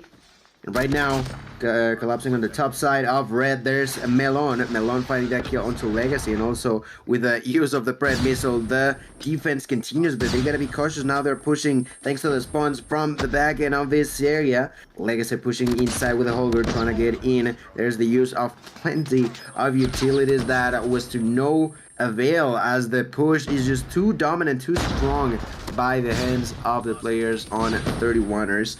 Yeah, Iceman just not able to defend it for long enough. They've been able to rotate and defend for, I want to say, 10 to 15 seconds in these couple of kills, but that's just not been enough right now. They have been falling behind slowly but surely, more and more. ZZ though, there with the Sparrow finds a double kill. That is going to be cleaning that area up for a couple of extra seconds. JC now defending himself with a holder. A little bit of spray and pray. There's 12 more seconds that he wants to get for the squad. Looks to the right. Oh, disgusting kill onto Legacy. That should have not been the case, but it almost did it again. Unfortunately for him, not gonna be enough, but doesn't matter too much. That scrap time was actually really sweet in favor of Iceman at a distant. JC with the double kill, and CC and Snooze cleaning this area up. Eventually, they do get that kill onto JC, but the spawns are gonna be in his favor. He's already behind enemy's lines, begins to push, goes for bows, takes that kill onto Nutella. Once again with things under control in favor of Iceman. They are using now a beautiful Vortex machine by Snooze as the power, the beauty of the different operators being used by each and every single member. Remember, fellas, we are bringing back the single operator by player on each team. And that's the beauty of it all. Verdict, we are in this point, and Iceman has managed to make it even. Oh, this is about as much control as we'll see. I was kind of worried. I was like, are they going to get control of these spawns? Are they going to be able to read the map accordingly? And surely enough, it finally happens here in P4. This is a lockdown.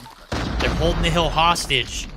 The side of 31ers are going to have to tuck their tails and head for the next point, as we see P1's opening up for business here momentarily. A little bit of a lead being mounted up. Iceman putting up some hella big numbers rolling into that P4 site. Much needed after P2 and P3 devastations now, as we start to see first set of hills are down and out. 20-point lead rolling into this P1 site. Gore there for the contest. Nutella looking to get the respawn there with the Bison right inside of the 360 point of view controlled. That is the fountain site, as we'll call it, statue or whatever you will have it. A very hard hill to gain cover. As I mentioned, it's a 360 view of each and every angle. You're literally exposed. If you're not from one site, it's always going to be from the other. Right now, Mott are doing a great job of maintaining this lead, as well as continuing to grow it. So 20 points rolling into the P2 setup. So you can see the spawns are going to be locked down for the boys and gals over at 31ers. Might be in for a rude awakening, as you see ZZ holding down the lanes with this SKS. Finally going to be dropped there by Contracts, who we hadn't mentioned a lot because we don't know too much about this player. And right now they haven't contributed too much other than hill time. Well, there's still plenty of time to turn that around, but it is not a lot of time here in P1 as it comes to a close. P2 bound we are. We're going to go ahead and dial in for a listen, and let's go ahead and hear how the comms are sounding for Iceman. Was it too much of a hill for either team? Let's see if they can gain an advantage and see how it sounds.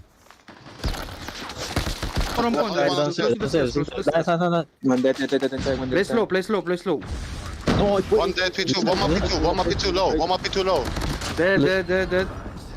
I smoke for you guys, I smoke for you guys. She dead. Ah, she killed me. One flow. Listen, chill out. Cross side. I got one on hill. Play ticket side. Play ticket side. Stadium dead. Behind you, Hello, Push. G-say, punch is one tap. Nice. One more. Need help. Go push the blue, come push the blue. They're gonna ticket side. Push ticket side. One mid. One on side. One. 2p1, one limit, 2p1, one limit. Start the rotation. P1 one shot. P1 Break together from blue. Push together. One double stairs, one double stairs. One top. Is he still double stairs? All right, comms sounding pretty awesome right there. Last 20 seconds was theirs for the take, and the P3 setup, though, is going to be spoiled. And we're looking at old bread and butter, old faithful, old reliable. This is looking pretty solid here for an early setup. The hit is there. The secret spawns are locked down. 31ers looking damn good on this comeback. Really good. 139 to 132 inside of the hill. I'm looking at General Gore holding with the Creek 6, about to get control of this area with the help of his ally JC, trying to get inside. There's plenty of different Bulgar users being seen within this game. There's the kill for General Gore, not going to be enough. The use of the Purifier by Melon is going to be beautiful. Finds a couple of kills for himself. The next one to get inside is Yuk with the double.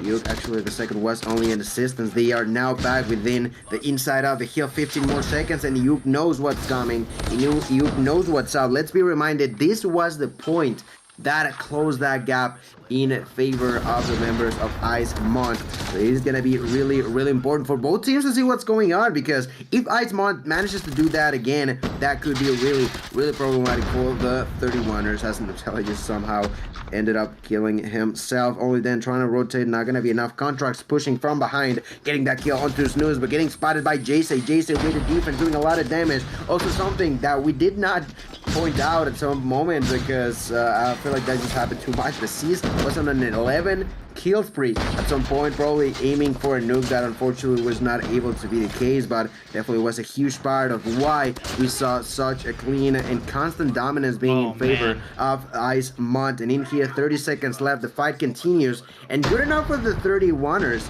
It was just not as smooth as it was previously for Ice Mont. No, it's not. It's just learning and adapting. The bad thing is Ice Mont didn't adapt on that P3, and this might be their downfall. They were banking on a big P4 investment. That's not the case. P1's right around the corner. Vibes are at our all-time high here for the side of 31ers. Let's go ahead and hear how they sound as we dive in for our second listen in. انا تيكت انا بشانش تيكت يونغ فلاش باك اون ليميت سباون ريدي Double stairs. انا ريد ديد انا لو تيكت توب سويش اسبانيول ريد نايس هولد هولد يلو كور هولد يلو point يونغ Top yellow window, top construction. Rechts. Top construction dead. Swap flip, come ready. Top blue. انا ليميت dead shooter انا لو ليميت ريد مانيش dead تيكت سايد انا بوت construction low scraps يوكس Ich spiele von nix. Einer Flashback Tabiolo. Tabiolo dead. Nice. Hold sie vom Point. Keine AP-Punkte. Einer macht Tabiolo. Body protection, one shot. Ticket dead. Nice. Calls are there. The execution's there. The lead's still in their hands. 30 points rolling into P2, where this might be coming down to the wire. 31ers taking the lead, running away with it. It is going to be well outside of the reach. The gap is still able to be covered, but I'm going to be honest with you, with Gore frying there with the Annihilator, it is damn near impossible to get anything going. Thankfully, for Ice Mont is expired, and Yuke's going to give himself a chance. Gil, this one has been spicy. This one is exactly what we anticipated. Am I right? Absolutely, and actually a slightly better performance than what I expected, in a way, in favor of Ice Mont, as they continue to fight back, but they gotta be cautious. There's still plenty of time. This could actually be the doom of them if they don't get fast enough inside of the hill. There's 3 members on the facility trying to keep things under control in favor of the 31ers. Only 15 seconds left. This is or could be the beginning of the end. There's a push there by Jason. He's just not going to be enough. Less than 10 seconds left. Birdie Keys is almost over. They are trying their hardest. Uke with a double and the help of Snooze will manage to clean the path.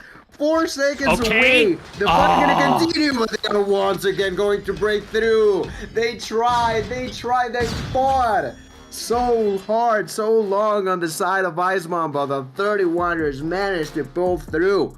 250 onto 100 and I think that was 83 in favor of Iceman. I just enjoyed this game so freaking much. Let me tell you all, yeah, that was a victory in favor of the 31ers, but at multiple moments within this game, I definitely felt like there was a true chance of Iceman taking it home. No, I completely agree, but the difference is 31ers adapted and Mont did not. Mont did not adapt on those P3 rotations. As a matter of fact, the first set of hills, if you remember, they cut their losses on P2 and they got that set up for P3. And what happened? They got completely obliterated. The mindset's there, the execution, on the other hand, not. And it was a story of devastation from that first set of hills that seeped into P2, or the second set. And we didn't see anything differently. Mont falling short on anything positive on those P3 rotations. P4, on the other hand, this is a story of magnificent triumph and ability to adapt. You saw, this is a clean wipe. You can't bank on something that's not there, especially when you've got the 31ers who were able to react in real time and get that second set of hills and use that to their advantage. P4 wasn't what P4 wanted to be, as we saw it in Mont in first time around. I think that was the difference there. The P3 security for the side of 31ers was on point, and then for Icemont, you had a hell of a first P4, but you couldn't get a break in P3, and you sold the bag on that second set of hills on the P4 rotation. So we're heading to a Search and Destroy. Series is getting spicy. This one's probably the most potential to go to a Game 3 today, but it was the 31ers who have the well-vetted players and the well-vetted ability to adapt, taking the advantage. And we are going to be heading over to Hacienda, is that right? Yes. No. I think it's fighting range. No, it's Hacienda. No, Hacienda. Yeah. Yes. You're right. Yeah, and I definitely feel like on the side of Icemont, a big part of it, of them being capable of fighting so good against their opponents, is that they were able to evenly fight at a high level. What I mean by that is, in a lot of games, in a lot of matches, you're gonna see that one team may have one or two, maybe three players that are able to fight against the opponents while the others just lag behind. But in this situation, it was all of them: Uke, CZ, Melon, JC, and I'm missing Snooze. They all were really close to one another, doing a really good job. Some of them slightly negative, some of them slightly positive. Overall, doing a good fight against the opponents, and that is something really key. They need to make sure that they are all putting in the same amount of effort that they can. And in here, we're almost ready to start. As we mentioned, S&D and Hacienda. I'm sure we're gonna see plenty of both the combination of snipers and SKSs. We got General Gore, of course. We got I think C's also could be one using it. I'm not too sure. You think that Zed could be using one of those, or not really? I think there's a chance for that. Or? No, there's not a chance we see Zed. Right? Zed's a creature of habit, right? A few seasons back, I picked on him for not having any kills and using an AS Val, and Day just like was butchering me because he's like, dude, let him use what he wants to use. No, bro, forget that. You're going against the best in EU and you're running an AS Val. Like, I get it. You want to stick to what, you're comfortable using. That's a bad thing about some of these, situations. You can't be comfortable against a team who is making you just absolutely very, sweaty. You've got to bring out the meta at some point. Right? I think we're going to see the norm. We're going to see the usual. Right now, I think I see him with a Bison, maybe a Krig. I don't know. Anything can happen here in this Search and Destroy. This is Hacienda. This is not a normal map we get to see in EU. And I'm excited to see Icemont test her talents here on the attack in the first 6 rounds. It is going to be particular to see these two on this map game mode combo. For starters, defending on the B side, there's Zed himself, only then here, throwing a few nades out of distance, finds a few shots with the Bison, but effectively gets out of there. He knows that that's not going to be too safe. General Gore finds the first blood onto Snooze. General Gore pushing to find the second one, and he's gonna take it home. Double kill for General Gore now onto Yuke. General Gore pushing forward. Nutella with another kill. There's CC trying to defend himself. There's an enemy in the vicinity and takes that kill onto Nutella. CC with the SKS will land a shot onto Zed, but not the second one. And that will be now a 1v4 for JC with good trigger discipline to try to aim properly, but not aiming good enough. Like he took an extra half a second there to aim at the opponent, but the reaction time by Contracts was just too clean. That round verdict will go in favor of the 31ers. Yeah, it was well read, well played, well accustomed. This is 31ers taking the first advantage, but right now we're looking at a brute force push here from Icemont. Over to the well site we go, and through the arches we land. It's all-out chaos from here. Nutella going to strike first blood, but is instantly traded. Bomb is still in the hands of your bomb carrier Snooze, and the setup for the post plant looks like it's going down as the hit has been made. Bomb's going to be planted. 45 seconds on the clock. 4v4 retake. As we got an evil one. Gore's going to be able to find one through the hallway. That is going to be the second, the connector. Looking for the arches. Oh, arches get you dead right there. Mellison delivering the fire shots to shut down a fiery hot Gore. Oh, man, he's going to get a free one there as well. 20 seconds left to go on the clock. It's a 1v1. Contracts now trying to peep out the game. It's Mellison who's been holding down the arches since the beginning of this bomb plant. And with Contracts not getting any kind of intel of where his location was, going to get a free one right in the ear of the Mellison player defending. 6 seconds remaining. Plenty of time. Bombs defuse. Very, very good retake there. But I gotta say, it could have gone either way. I think Contracts playing it low-key towards the end played perfectly for 31ers to snag that round. Yeah, it was a big part of there, just taking it slow, making it work his way. And well, now we shall begin with round number 3. Icemont struggling to yet find a point for themselves, pushing forward with a lot of aggression. There's Nutella pretty much already onto enemy spawn. Jason finds the first blood. Nutella pushing forward. CC actually buys the dust by the power of Legacy. Nutella already onto enemy spawn, and the other one pushing is Zed. Zed with a lot of people below him, but he has not realized that just yet. General Gore taking that kill onto Yogg. They are pushing in heavy, but Melon has different plans for this situation. Takes that shot onto Legacy. 3 versus 3 about to unfold. Melon with a quick snipe onto General Gore. That was just disgusting energy over there. He begins to push for the next victim. This is now a 3 versus 2. The player lead continues to be in favor of Icemont, and that's a double for Zed. Begins to reload where he's been spotted. The callouts have been made. The shot's gonna be made. No way, Melon. Oh, he's gonna struggle like crazy. He had the intel as to where the opponent was at, but that was just not enough to take that kill. Zed making it look easy somehow. Clutch is a 1v3. There we go. Zed coming in with the fire. Very unfortunate time, man. You got an opportunity to shine right there, Mellison. You've got to hit those, bro. The follow-up with the pistol's not there. 3 rounds, the struggle bus here so far early on in this Search or Destroy. It's far from over. Or is it hardly over? Nutella going to be able to peek in, gets 1 cheeky kill. JC there for the return, as well as Yuke. They combine for 3. Cards are in the hands of Icemont now as they have the player advantage. Make that another one, but it is Legacy putting on a little bit of a clinic. As the follow-up there on Yuke is going to land him the first shots there, as the retake now is going to be a 1v3 style. 42 seconds on the clock. Got to slow it down, find those kills, and count them. As 3 players left standing, where could they be? Well, look at it. They're all collectively holding down the top side of main, and then they've got this garage site on cover as well. ZZ going to be able to find the shots there and put an end to this one. No miracles happening here. And finally, a point on the board for Icemont. They need 2 more to even this one out, and they got 2 more rounds on the attack. Yo, you think they got it? I think they've gotten a little warmed up now. They're starting to play a little bit more calm, and they're playing a little bit more confident as well. Yeah, it's definitely a different set of mining here, working really good. But now Legacy with the first blood could change that really quick. They put on a stop, a double kill. Legacy, this disgusting jump shot over there.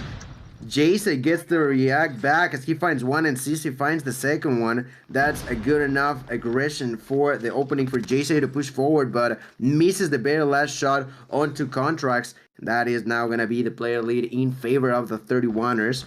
2 versus 1. Only ZZ and Snooze remain alive in here. I still have control over the bomb, but that was really unfortunate for them. They definitely had a plan that was completely denied in there. But there's still plenty of time for them to rethink, reorganize their thoughts. We were talking about how good collectively they were thinking on their decision making. That could be important as they are now pushing at the same time onto the B side. They find General Gore, man. But the flick is there. CC is still alive with the SKS, lands the first kill onto Contracts, but General Gore, mid-air, mid-jump, somehow manages to slide peek, aim fast enough to land that last shot onto the opponent, and that is yet another round going in favor of the 31ers.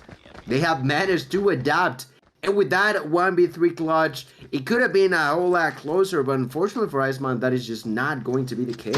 It's not. Right now, you gotta keep the damage to a minimum. You've allowed 4 rounds here for the attacking side, or for the defending side, to kind of just run through you, right? Well, run right into the shot, CZ says. Got a little cheeky angle right here through this P4 site. The rocks look pretty clear. Melising gonna be able to find another, and Legacy's all on his own. 1v4 style here now as the bomb's made its way over to the B site, looking like it might be planted here any moment. Jace gonna get some tags there on Legacy, but Legacy lives to fight the good fight. And with the reposition, nobody knows where he's at, so slowing it down now as he's gonna have to speed it up here in a moment. Look at Jace, he's just kind of just hanging out right here. This might be a great positioning for him as he's opted to hold the top side VOP as Legacy's just going to sneak right past everybody. Look at it. It's just like calm and collected. There goes the water. ZZ's going to get the hop up. Right? Yeah, he's like, hey, where the hell is everybody? There was a party here a moment ago. There's 4 of you. I know you're here. Sure enough, it was the jump up from the water site. I see it is so beautiful, bro. Look at this map. Yeah. He was like, this is just way too calm. I don't hear nothing. How? If there's so many people alive. But, oh well, eventually they spot him. They take that kill in that round as we flip spawns. That's a 4-2 lead, still in favor of the 31ers. Now with a flip of sides, maybe that could be a change of pace for the Icemont members who are in desperate need of winning these rounds now. Bomb gonna be dropped by Snooze as he takes down Contracts. That's a good kill for them. Now pushing forward, there's Nutella landing a shot onto CC, retreating back as he was pushed over by JC. Duke takes that kill onto Nutella and keep an eye open for JC. Getting onto enemy's territory without them realizing that JC slowly but surely getting closer to the opponents. That is gonna be a kill. There you go. That's 1. Goes for 2, but the said reaction time is inhuman. Still not gonna be enough. Yuk with the revenge frag. That's not gonna be a 1v1 versus General Gore. General Gore has been nasty with his sniper shots, and that's something that Yuk is aware of. He's trying not to give him the opportunity to land one of those. Bomb still on the ground. Yuk pushing forward, finding General Gore. Not gonna be fast enough. Reaction time or not. General Gore, you're gonna die nonetheless, and the first defensive round for Icemont will go their way as they are getting closer in the scoreboard. Well, I was thinking, hell, man, JC's on a god tier flank. He's got to find 2 there for them to win this round. As soon as he dropped, I was like, there's no hope. Yeah. And Yuk is just absolutely clutch on clutch. Right now, the hit is coming through the B site. Plenty of nades and throwables. The trophies are gonna save for a little while, but ZZ had no idea which in each and every angle was going to be hit. Surely enough, he's going to be a casualty. Good thing enough, though, is we see JC get the return frag. Trades have been made, but the bomb's been down. Look at the float around the ocean. JC not going to be able to get the eyes on sight, and Gore actually might be able to get a good shot here. Slay it down a little bit, slow it down before we speed it back up as the bomb's been planted. It's 25 seconds. You guys got to lock and load. There's no trades. There's no bodies being dropped. Who's going to be the first one down? Gore's going to take some shots. You're going to get the credit for the kill. The hits through the mid. It's good for 2, but the collapse for the rest of the players for 31ers. But they're going to be able to get there in time. All Legacy needs to do is get shots on that bomb defender. He does, but there's still plenty of time. It was a valiant effort, but it did not pan out for the defense or for the attack. The strats there were perfect. The execution, though, completely spoiled on that hit from Yuk. Yeah, it was just so close. Only a couple of extra seconds left for Icemont to defuse, but you know, more than enough. As long as you got those, those 5 seconds to defuse, that's the best case scenario for you, no matter what. And in here, going for the aggressive defense, there's CZ.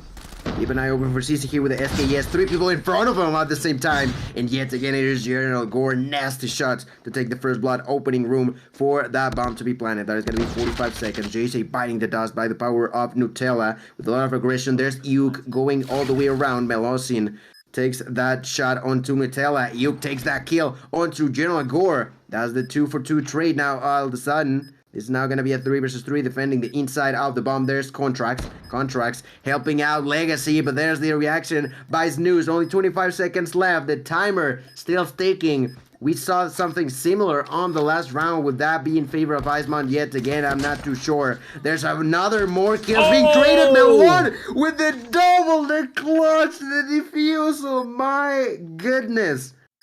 What a way to play of these two. The aggressiveness to plant the bomb by the 31ers is just so good, but those last minute kills by Icemont are still saving the day for them, and they are now the one with things under control. They are, and you gotta love and appreciate the ego chow. I mean, look, you had the perfect setup for the first time to be hit.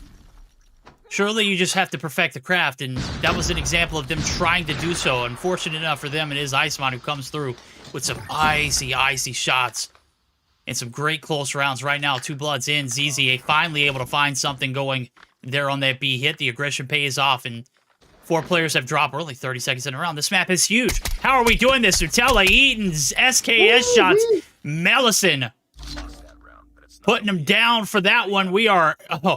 Shu is on the foot. It's Icemont. They have the lead. They've taken it. They're 1 round away from taking us to a control. And this might be it. We called it earlier. We said this one was closest in skill gap. I for sure didn't think it was going to be here in Search and Destroy. I thought Gore had this team under control. And everything is just in pure chaos. As A is not successful. B is not successful. Well, what is the third option? It looks like it's a brute force push over to the B side or the A site, and well, we've seen 2-for-2 trades come through, and this one might be falling apart here for the side of 31ers. Yeah. The 3-for-2 trade. C is with the double kill. C is going for the third one. That's another kill into the books. Make it 2 versus 2, making it even. 30 seconds on the clock. General Gore, no, it's Set actually taking that kill. That could be a 4th one for C's, but the drop shot, something that we definitely don't see anymore on the competitive scene, will make its appearance by the hands of Only Den, and Only Den said will make it work.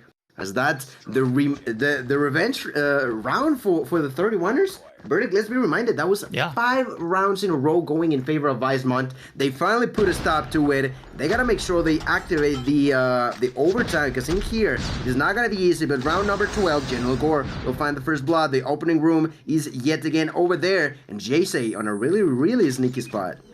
A really sneaky spot. Let's see if he gets out. There's first blood. He gets the job done.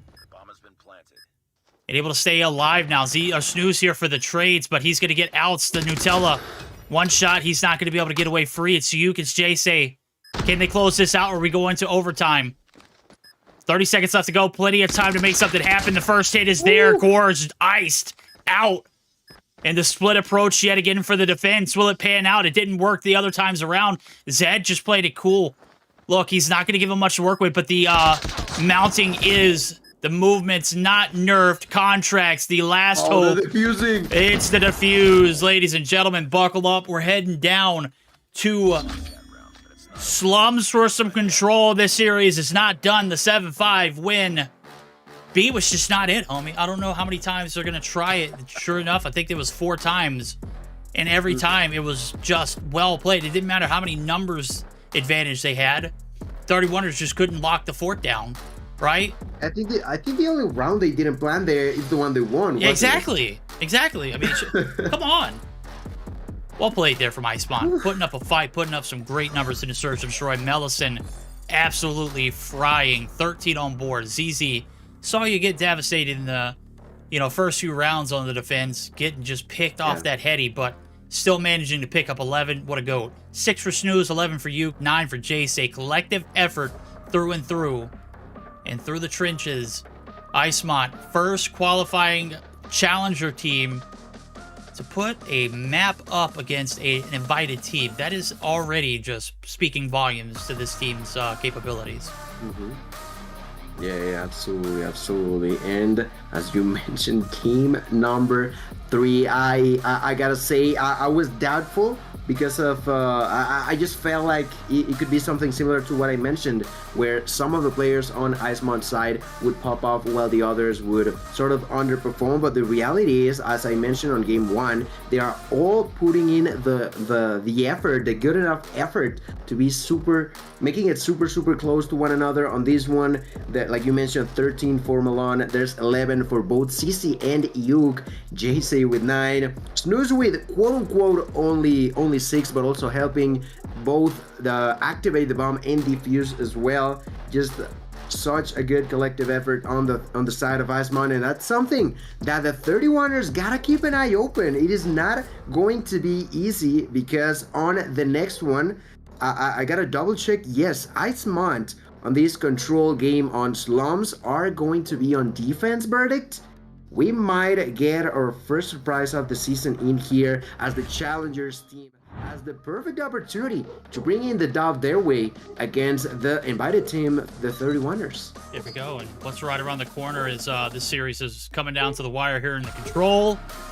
Right around the corner, ladies and gentlemen, Kings versus Sonic Club. Another great matchup that we could potentially have. We're going to have to see how this one ends, though, as Icemont are still fighting the good fight. Good thing for the side of the 31ers are... Well, no, it's the bad side. Look at it. They're on the bad side of the map. They're on the attack off the rip, and we all know what that means. They're going to have to find a way to win one of these if they want to take this series. And Icemont actually teeing off first there as Zed gets dropped. ZZ opening up with the first blood. Already a bad start here for the boys over in yellow. 31ers stuck in a little bit of a hole. Can they dig themselves out? I just saw Melon spray and pray through 90 bullets of the Holger. My boy is not afraid to shoot that thing. He is once again doing it, shooting through the wall. Not gonna work out yet again, but he does make the call out that there's someone inside, that being General Gore here with the Creek 6.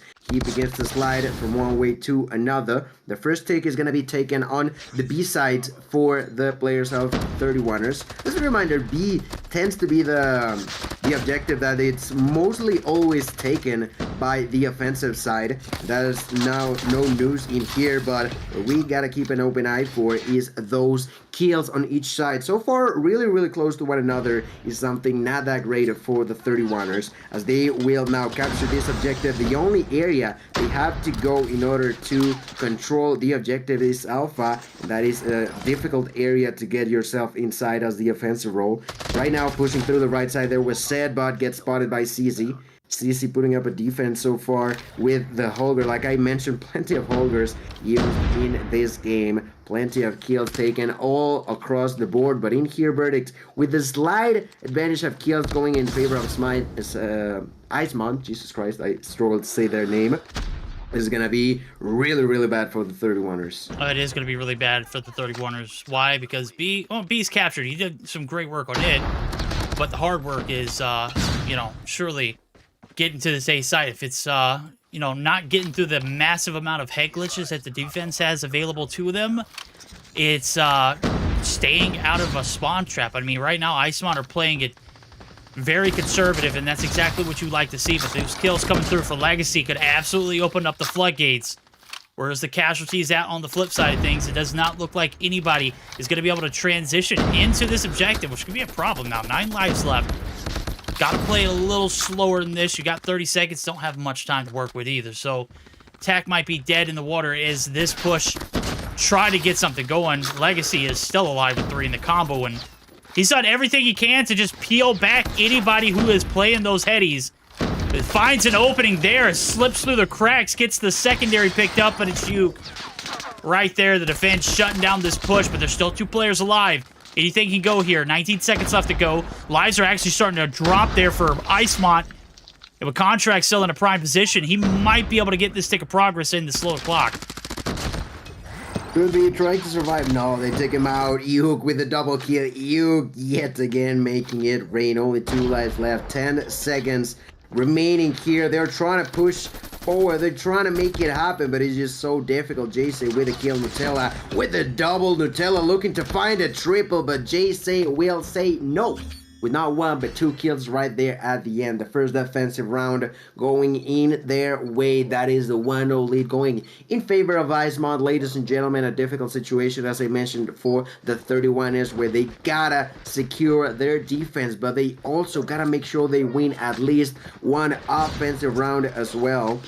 In here, starting round number 2, there's Nutella pushing really aggressively through bricks, finds the kill into JC, but there was news to make him pay the price. But we are starting round number 2, and I wanted to ask you if you think this could be a good timing for us to do a quick listen in. Yeah, let's go ahead and see how the offense handles this adversity. Right now is live counts are pretty even. They're going to take a slight advantage. Let's go ahead and dive into the comms for the side of Icemont, see if they can get the job done here on the offense as well.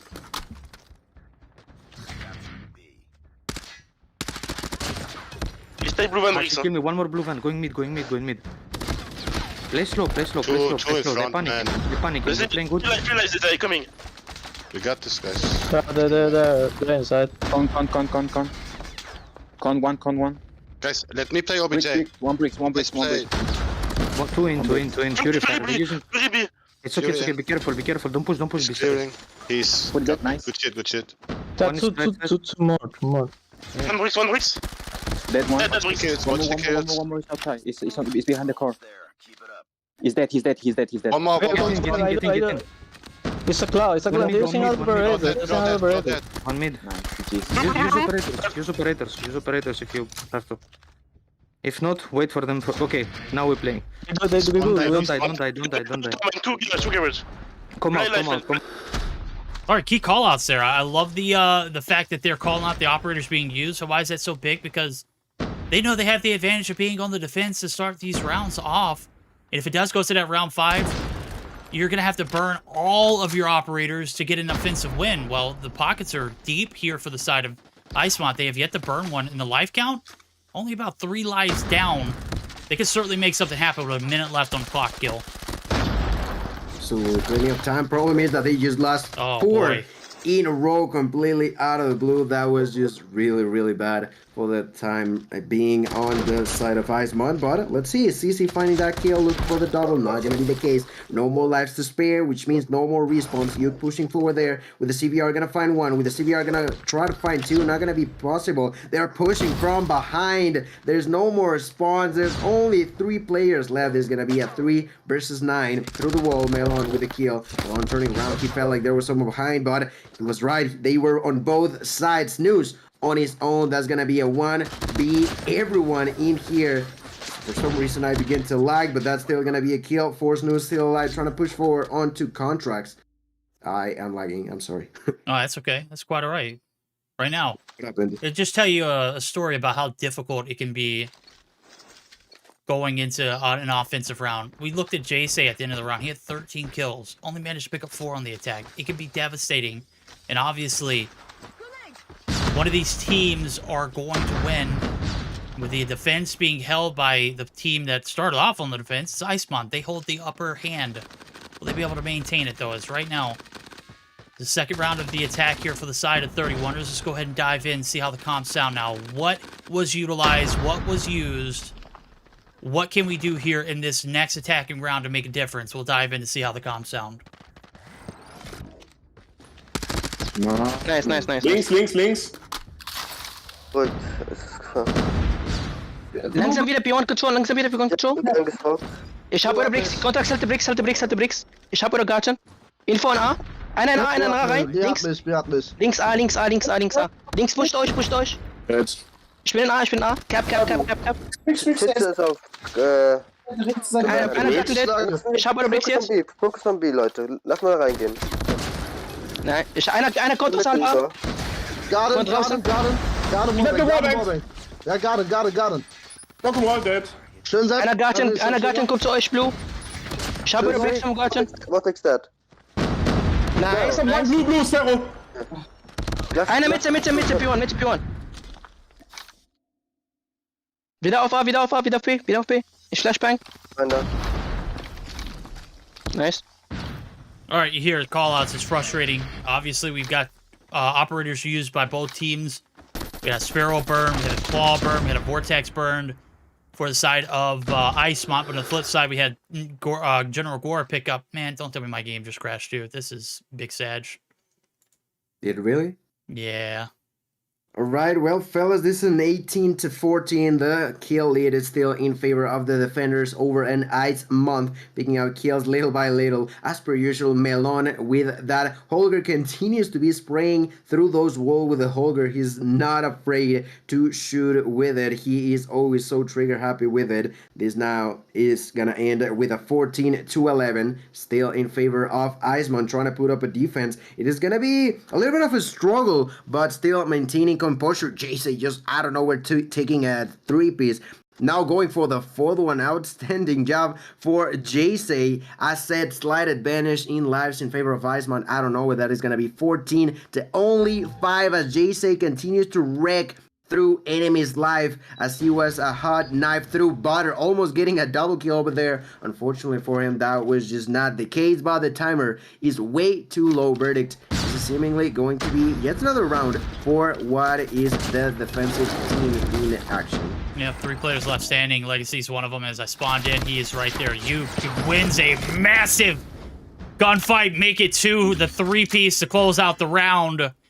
And the attack strats are dead in the water as we see it. Not a stroke of success on either front now, as the lead is going to be back in favor of Icemont, but now they're going to be on the attack too. So one of these teams are going to find a way to win an attack round, or we're going to see winner by default, I would say. This is just how the way COD Mobile works, right? You don't work on ticks progress. Goal ultimately is to get as many ticks of progress in without losing any lives. And I mean ticks of progress on that B site, because you are not making any kind of breaks on this A site early on. Nutella's holding down the fort here. We're going to see clock be stopped as we see the approach from you trying to get on the hill. ZZ's there for the company. 21 kills on board for ZZ, 17 on board as the lobby leader is JC. Man's been on a mission. And right now that mission is to hold down this flank side. But the brute forces from the defense are going to be able to shut down the B push, and 53 seconds is going to continue to tick now as Nutella.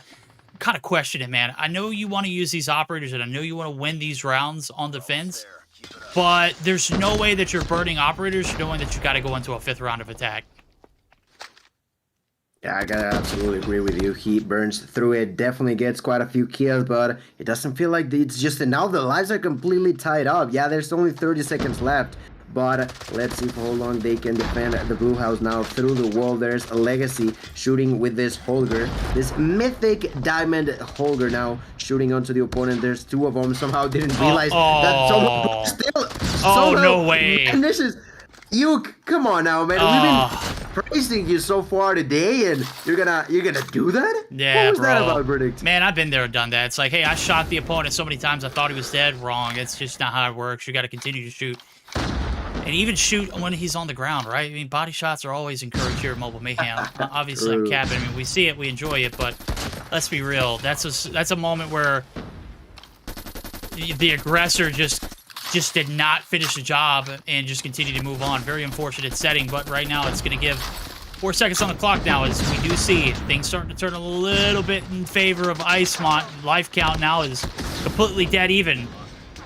Make it dead even. Wrong. 9-11 now as a minute being put back onto the clock. Now it's the hard work, trying to get this 8 hit. Can we see Icemont make something happen here, Gil? 50 seconds. They got a little bit of time to work with, but not a lot of time to waste. Not a lot of time to waste. Round number 4. The round is as important as any other for the 31ers, but this one particularly, they gotta make sure they win it. If they don't, 7 to only 6. CZ with that kill. General Gore reacting back. CZ pushing forward here. CZ about to get inside of the objective, but there's only 5 lives left. Getting the kill with the help of JC. They're gonna get inside. Only 4 left. They got the lead. Going into secret. JC using the claw, pushing through enemy spawn, looking for the next one. Getting him super low. JC spraying and praying, making it up, and the first thing is gonna be taking. Try to use the hunter killer drone, but it's not gonna be the case. Burning yet another operator on both sides. Legacy on his own, and Melon is gonna make it. The surprise play, they all push collectively. They all use their own operators by the hands of Icemont. They make this surprise play. This is exactly what we were talking about. Verdict, just imagine if there could have been a purifier in the hands of one of the players of the 31ers. I'm just saying, I feel like that could have been better, right? That was a better timing for it. That was, you know what, you look back on it and you see all the quote-unquote wasted operators. That was a moment where, you know, if you don't win a round, you don't get a round 5. You don't have to worry about winning an offensive round because you've already lost. We saw the operators being pulled out early on in the round. And we were like, okay, maybe we're getting a little too big for our britches. Maybe the moment's too big. We can't perform. So we're going to go ahead and rely on something that is overpowered and just shut down the push is wrong. Gave a little bit of hope. Problem was, Icemont just managed to get that tick of progress in on B, extend the clock to a minute, and they won every single gunfight afterwards. 3 bodies left to 1. Doesn't matter if you popped your claw there in that moment. The defense sold everything they had once they dropped all of those bodies, and once the movement towards the hill was there, wasn't no stopping it. Hell of a way to end this series. Hell of a way to see one of our qualifying teams come through and upset one of the invited teams. And I've got to say, I'm quite speechless after that one. Got to get some words in my head. Well, guess what? We're going to take it back to the hostess, where I am very sure Deanna is going to be able to give us a captivating recap. Oh, yeah, definitely. Well, I was very impressed, first of all, because we did have a solid hard point on the side of 31ers, right? We did have solid rotations, right? They had a good control over that, over the map takeoff. Don't really like the map, but they had a good control. They had the response, they had the good rotations, managed to rotate quite early, managed to secure the points most of the times. As for example, we just started with a good hold for the P1. That it was important. Usually teams don't really go after the P1. They are setting for the P2, but they actually managed to get like 30 points on this P1. Moving towards the P2 staircase, it was very hard for Icemont to actually break through.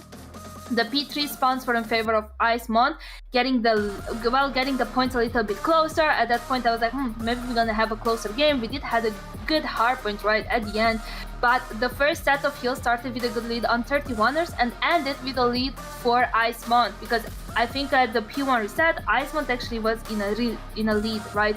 The investment for P2 wasn't enough for 31ers, and the game actually got closer and closer, and then the P1 reset opened with a good control once again for 31ers, something that we saw in the previous round, right? Extending the lead, and actually P2 not being contested by Icemont. We did had our first win for Hardpoint, and we did had Nutella being the MVP with 45 kills and 1 minute 43 on the point. And then moving into the S&D, again, we did had a very dominant hard point on the side of 31ers, and moving towards the S&D, first round was in favor of 31ers once again. And then we did saw a clutch on the side of Zed, and I think he managed to win the third round in a row, right? But then before we switched sides, we did had 2 rounds in favor of Icemont, so they managed to get it a little bit closer. Followed by another win, getting closer to the game, and actually got a lead. And I was like, okay, that was very good. Also, Hacienda is a very interesting map, is a very big map, and they actually managed to get a lead, right? Afterwards, the last round was won by Icemont and set us in a control game. We definitely had an unexpected S&D. As I said, we did had 3 rounds in favor of 31ers at the beginning, and I thought it's gonna continue like that, but we saw the control, and the control was very good on the side of 31ers. If the hardpoint was very good for 31ers, sorry, I I'm confused, sorry. The control was very good on the side of Icemont, my bad. I wanted to say that the hardpoint was very good on the side of 31ers, but coming into this control, actually Icemont had the full control over the game, right? They managed to get the points, they managed to get the kills, and most of the times managed to hold that life advantage, right, during the rounds. Obviously, we did had good rounds. The first round was very good. It was in their favor. Moving to the second, it was very good for 31ers, but wasn't enough. And we did had a 3-1 win on the side of Icemont, and we do have GC was actually the MVP with 35 kills. So therefore, it was a very, very good series and unexpected for me. Definitely Absolutely. looking forward to see both of them. Yeah, like I said, I think this series had the most potential to go south for one of the invited teams. Why? Because the skill gap there was very close. This Icemont team showed a lot of promise in qualifiers and made it through in that final with a bit of ease. Now, getting into the main stage and playing against 31ers team, they didn't look too good on the hard point. They didn't adapt in real time. I'm sure they're going to go back and VOD and see where things went wrong, but the search, man, that was such a regain. And then the control. I love it when a team is able to come through, even if you have the defending side on that round 5. Being able to close it out on the attack is just such a pleasing factor. It's just something that reeks confidence, like, hey, you know what? We do have round 5 to look forward to because we're on the defense. But what if we could just close it out? And I think that's where we saw that greatness come out that Icemont's capable of doing. And surely enough, we don't even get to see that round 5. They get the job done there in the second attempt on the attack, and I was very impressed with it. The usage of operators were very good and very smart in that particular round. At the beginning, we did had, I think in the second round, I remember I heard JC saying, oh, use the operators, they use them. And then moving into the fourth round, that was the last one, they still had a couple of operators during, because of the kills that they made during the rounds, right? And that was very good. I think in the last minutes, we did saw 2 claws that actually made it more faster. So therefore, that was a very, very good move on their side. And hopefully we're gonna see them play like this in the future. But after this great series, we really need a break, right? We're gonna hear a word from our sponsor and we're gonna be ready for the last matchup of tonight. So we're gonna be right back.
At a short break, obviously, and we are here ready for the last game of tonight. That's gonna be Kings versus Sauna Club. And I was looking over the roster. So, guys, do you have any expectation from this game? Verdict? Yeah, I think this is gonna be about as hard of a matchup as anybody would expect. Kings roster is stacked with some of the best talent in all of EU. They've got players from that old Nova roster. They got one in particular from that Stamina roster that competed. And then they've got 2 up-and-coming demons that I would just be leery of. As a matter of fact, I'm looking at the rosters themselves. We got Spy and Inferno from Nova. We've got Raid and Rasmus, the 2 up-and-coming demons. And then we've got Grizz. Talking about putting together an EU super team, I think this might be it. This one and the one we saw earlier. God, what was her name? Not Ducks, but not Fallon. Oh no, yeah, Ducks. Ducks looks good, but not Fallon looks damn good too. That's tough. True. Yeah, this is like a dream team, you know, with all the players that are very good all over EU. And yeah, it is very good. But yeah, I'm actually very excited for it. Teams are in the lobby. Yumenia, can you go over the maps very fast? Absolutely. In this next and final best of 3 of the night, ladies and gentlemen, we're gonna start on Takeout. That's right, hardpoint on Takeout, then moving on to Search and Destroy, Firing Range, and a potential 3rd game of Control on Raid. Kings versus Sauna. The map bans were by the side of Sauna standoff, while Kings opted to get rid of Hacienda. So let's get straight on to game number 1. Verdict, as I mentioned, some hardpoint on Takeout. We're going to take a double dose of that, as we got double doses of plenty of other maps all season long ahead of us. Roger that. We're getting into the last game, or last match of the night, first game of this series. Let's make or break it here. I think this is a true testament to the side of the Kings. They put together a super team, but can they execute? Can they live off talent alone? I know the chemistry's got to be there at some point, but man, oh man. It's got to come through very quick. Sonic Club, they were not a team that you could look over in qualifiers either. They were up there with Icemont as well as Enigma. Yeah, I feel like although Sauna still has great names to fight against, it is not necessarily going to be easy against a stacked team with players from 3 different teams, all of them being just so good on their own respective terminologies. And in here, well, so far starting on game number 1, we're gonna see that Spy gonna be rocking a Fennec, has already stacked up 4 kills for himself. The only one with more is actually an SKS player, and that is Vinicio, one of the players that I did not mention specifically, but I had in mind when I said that stuff about Sauna Club. Right now, Vinicio with not 5 but 6 kills for himself, already thinking about the next rotation for the next kill, trying to solidify this area. Finds an enemy but doesn't begin to shoot at him, to not reveal his spot, lands a shot onto Raid, but not gonna find a kill. Vinicio still alive, trying to execute one of the opponents. His allies are trying to regain composure, regain control on the hill. Missing those shots is just not gonna make him any good, and Rasmo there gonna find a double for himself. What weapon is Rasmo using though? That's the PKM, bro. Yeah, we haven't seen that ever. What is this, Warzone? What? Yo, he said it. That's the magic word. This is a Warzone. Right now, the Warzone is being taken over by the side of Kings. They're gonna be able to get the break. No, it's not yet. It's Sonic Club heating things up here in Staircase. It's a bloodbath. It's a Warzone, as Gil mentioned. Right now, it's the advantage that's going to continue to seep into this Staircase point. But it's all about Secret now, as the rotations over to P3 are going to be made here early on for the boys over at Sonic Club. They're going to be looking for this big investment. And the thing we've seen about qualifier teams today is it's just not a good setup. It's not one that you want to, make too early if you can't hold it back with some great defense lines onto that secret spawn site. 3 kills go up instantly, and an early rotation is going to be foiled. It is all over the feed. Kings looking to take over this lead and run away with it. Well, so far has been so good. And now the use of the operator shot begin. 3 of them are gonna be popped out. The only one left is now by Big Saka. Big Saka at a distance trying to go for that kill. Not gonna be possible because his allies are still within the terminologies of inside of the hill. That being Vincent. Vincent trying to hold this ground alongside with Mayhem. Mayhem now There's really a lot of pain actually gets executed there at the end. The control is in shambles a little bit for the Sauna Club members, but managing to pull through barely, but still surviving this interaction. That's the most control consistently we've seen for Sauna Club, and that is gonna be more than enough to close that gap. They were losing by around, I want to say 30 and 40 points, but right now they are getting closer and closer by the second. Not only that, they're also thinking about rotating on to the next heal. Verdict, this couple of heals are being really well played by the Sauna Club. No, they're doing damn good. As a matter of fact, I'm seeing more like just going for kill scenarios for some of the players over at Kings. I won't name anybody in particular, but I'm just like, get on the point, man. You got to rack it up. You got the talent. I mean, the synergy will come with time. If it doesn't, it just won't. Inferno going to be caught out in the transition. Riz going to be downstairs looking for some kills outside of the windows still. They're going to be able to hold down the parameters. And surely enough, Lee going to be continuing to be in their pockets. But the first set of hills not looking flawless for a team that I consider to be one of the better as I look through the rosters. As a matter of fact, the Sonic Club team is very stout. Well, this match should not be this close as we see it. 20 seconds left to go. Sonic Club putting up a hell of a fight. Grizz now putting a hell of a fire underneath the players there. The post-mortem burn is going to be felt. That's going to be the hill being held there for Kings now, as they're going to be able to continue with the lead after the first set. But keep in mind, it's only by about 30 or 40 points. Takeoff can be a bit of a snowball effect. And Sonic Club are not having any bit of that.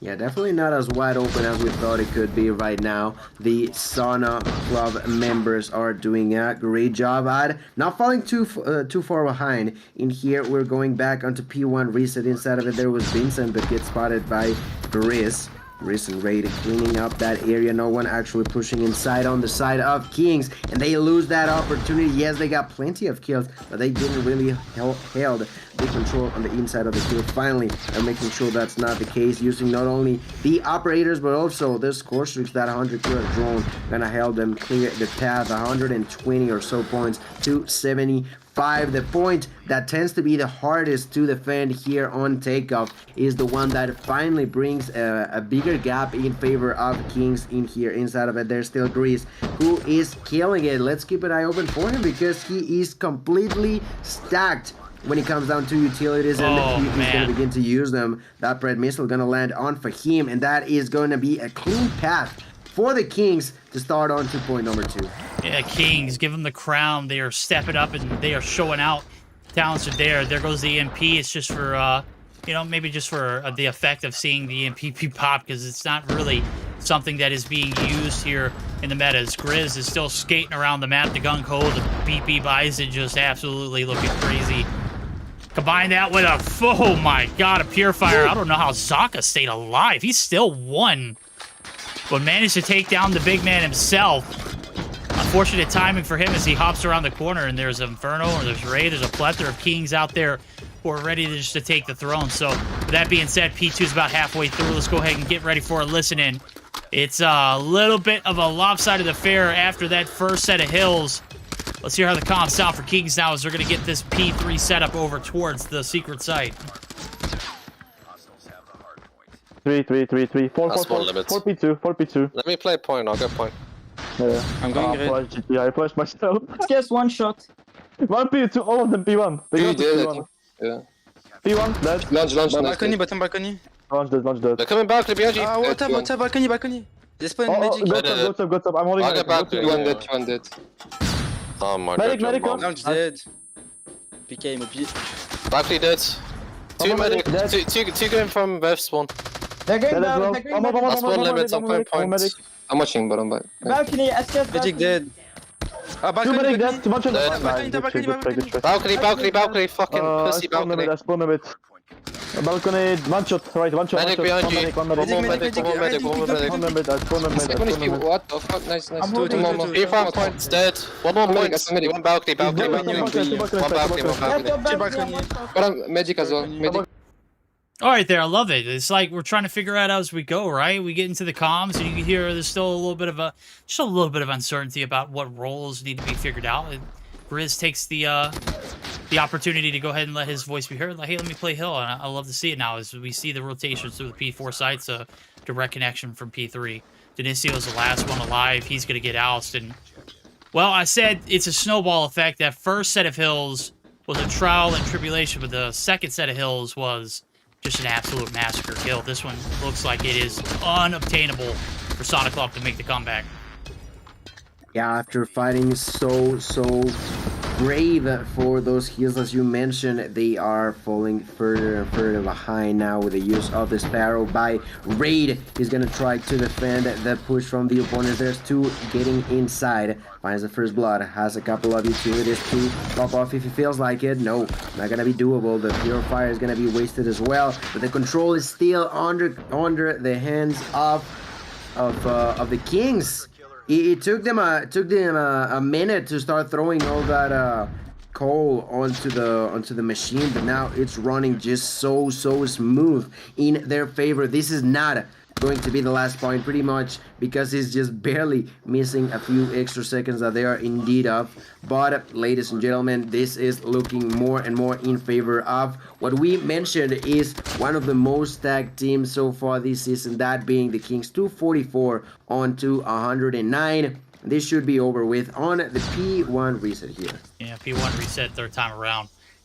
First set of hills was a fluke. No, I think it was a well-fought, valiant effort for the side of Sonic Club. It's just when a game like this gets into the latter portions of it, after that 150 marker, teams like Sonic Club just don't seem to keep up, and that's where King steps up and rises through the ashes or not. I mean, the first set of hills were great, but we need to see an overall better collective game being put together now. This one's going to be just the last little finishing touches. You can see Inferno trying to do the deed. He's going to go ahead and pop the claw. He's going to get the job done. Game one.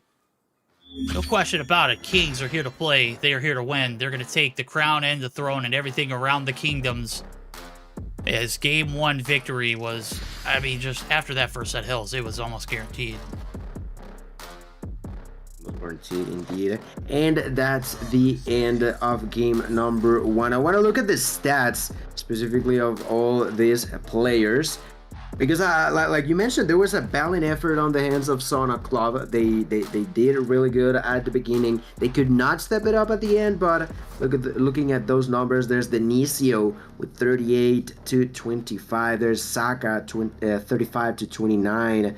Good numbers for them too, and Mahim and Benson unfortunately falling a little bit behind, but that's that, right? We are also, by the way, Birdie, getting our second 40 bomb of the night, that being in the hands of Grease, who was just cooking pretty fancy in here tonight. But the MVP will actually be given to the player with the most time on the OVJ this game, that being Spy. 2 minutes 21 seconds and 38 kills for himself.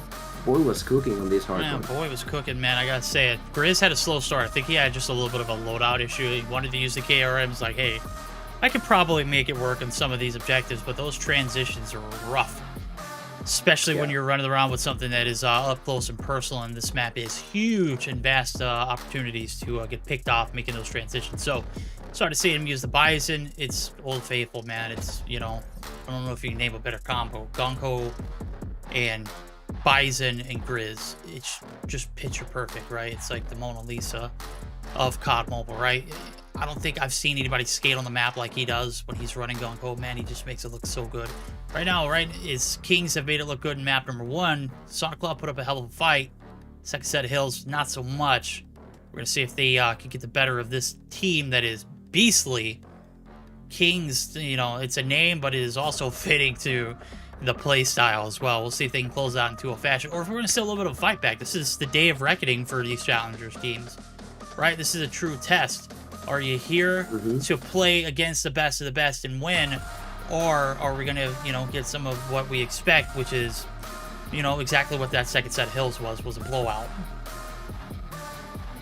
Yeah, and that's the last challenger, and as you mentioned, so far only one has been capable of fighting back good enough to actually take away the dove, that being Iceman, as we recently watched. In this one particularly, I definitely feel like there's a good enough effort, or not effort, but level on the side of Jeez, the name slipped through my mind. Sauna Club. Yeah. Pardon me. But I'm not too sure. We're gonna wait to see what's gonna be the deal. Remember, it is gonna be search and destroy on firing range. It's a map where anything can happen. There is going to be the opportunity for them to try to figure something out. But I'm not too sure. Would you say, with what we saw in Game 1, there's a chance for us to see a Game 3, or we're wrapping it up with a quick 2-0 in favor of the Kings? No, I think it's still an open playing field. I think this is a map that could go either way still. I know we're like speaking highly of Kings, but it's all dependent upon the tempo that is brought to the table by Sauna Club. Denisio, if you remember from Challengers, he was spot on with the snipes. It didn't matter where it was at. It was takeoff that we primarily saw him fry.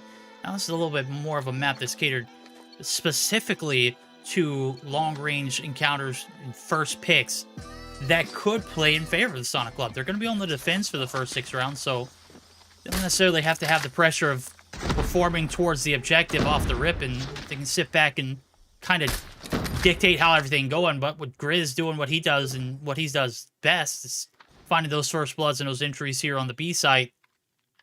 But the bad thing is there's nobody here to kind of make a move on it. Vince is going to be able to take down one in return, even though Grizz is in compromising position in enemy territory. He's got great leverage holding down these lanes. Denisio is still able to pick off one, and this is what I'm talking about. They might be a super team to the eye, right? On paper, they look great. The team chemistry may not be there 100% to perform in Search or Destroy. Absolutely have to agree with that one. It is really, really important to have that chemistry in how you are playing around an S&D. And, well, so far they have managed to plant the bomb, though. So let's see what they have to say as Raid finds that kill onto Vincent. Vincent biting the dust. Raid with a double, and Spy finishing up quickly with that CBR. They may not be playing at 100% yet, but it doesn't mean that you can take it just for free on the side of Sauna Club. You are going to have to do better than that. I feel like that two-man push through jungle was just a bit too slow in a sense that allowed Raid to really, really effectively get those 2 kills. Yep, now here comes payoff round. It's Grizz yet again adding to his repertoire. It's the 3rd kill, but it's Denisio who has his number called. Oh, man, you got to hit those, though, Denisio. The lineup there for Inferno was perfect. Rasmo going to give you something nasty. The jump, the sweat, it's dripping. Vincent now in a little bit of a pinch. He's got the corner of the trailer held, but it is going to be Spy shutting him down. The bomb's made its way over to the A site, and the players that used to be of Nova, now of the Kings roster, Spy and Inferno, looking to shut down this clutch. Imagine in a clutch situation of a 1v2 caliber where these players, they combine for so many, like, mobile Mayhem victories. It's ridiculous. Can't we see the up-and-comer make something happen, though? The rotation on the read. Looking for the corners. Inferno's there. 1 shot's in. Good. Spy's last one alive. The bomb headies is going to be his best friend. Is the... Oh, man. The rotation is not going to fare for that A-long site. You don't have anything to cover it up with. Spy going to be able to call it out and shuts down the clutch and the energy to see the up-and-comer make something happen. So it was a valiant effort. Imagine taking down Inferno was huge. But again, that A-long site not offering a lot of areas for cover. He was just too exposed against that. Really well placed. Head glitch positioning. Vincent, though, he may have gotten killed by that sniper, but the nade was thrown and the kill was taken. More kills are going to be traded. That is going to be so far in favor of the Kings as Maheen is on his own. His rounds are now beginning to ramp up in speed. It was like 25 seconds and pretty much everyone was dead on the side of Sauna Club. Maheen, like I mentioned, on his own in a 1v3. Gotta find the first 2 enemies. Both of them are just collapsing at the same time, making up a sandwich that tastes just so good for a well-deserved king. And that's the 3rd round in a row going their way.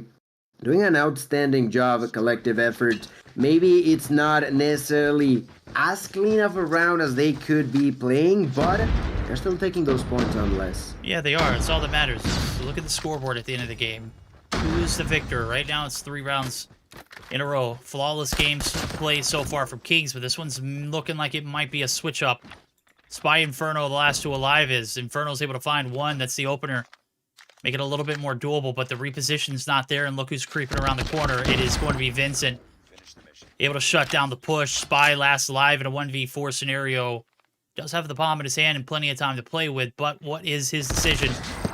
Besides the button naked challenge there with Majin around the corner. Not necessarily the best play, but hey, you can only do so much with what you're working against, and those 4 players are not going to go down easy. So, round on board. Maybe the confidence is going to get a little better here for the side of Sonic Club. They need it. Need to find something. There's definitely some mistakes being made by this Kings roster that has yet to be, capitalized on, per se. Denicio holding down the force. The push, he's good for 2. But Raid shutting him down, and Vincent finding, or Vincent finding one before Raid finds another. We've got some interesting plays here as Inferno's left alive. This one happened rather quickly. 25 seconds yet again, and this time even more people died. A grand total of 7 getting out of round number 5, ladies and gentlemen. Inferno on his own on the side of Kings versus 2 angry Sauna Club members. These members are being Mayhem and Fahim. Both of them still alive. They do have control over the bomb, if I'm not mistaken. They do know where it's at, so they are just waiting to spot Inferno. Inferno slowly walking towards that angle. Walking with a sniper, though, which could be a key part of it. It seems like they did not know where the bomb is at, because they have left that area uncontested for Inferno to continue to walk by.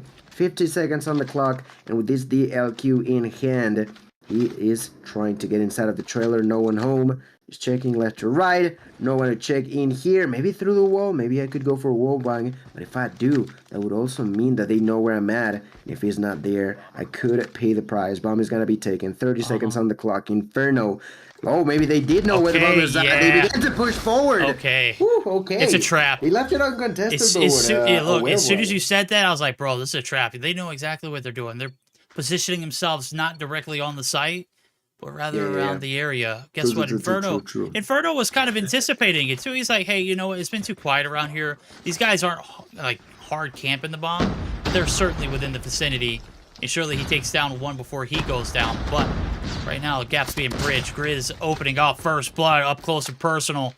Trailer's cleared. Majin's right here around their corner to get the trade, and the flank is going to be peeped out. Rasmo shutting it down. 4 players left standing to 2. Majin going to get some clean shots there on Grizz. Rasmo from the burnt car going to be able to shut down that rotation, and it's all on Denicio. 1v3 South, 30 seconds on the clock. He's going to need to hit all of them. Flawless, pristine, crispy. Spy says, hold this crisp. It's a CBR and 4-2 lead as we switch sides. Kings still holding the throne. Can they do it on the defense? So before I move any further, Mod6, thank you for the 13-month subscription, man. Absolute legend. Absolute legend in chat. Got to meet him in Raleigh, bro. I'm just an A1 guy, man. I don't think I could have had a great of a trip without him.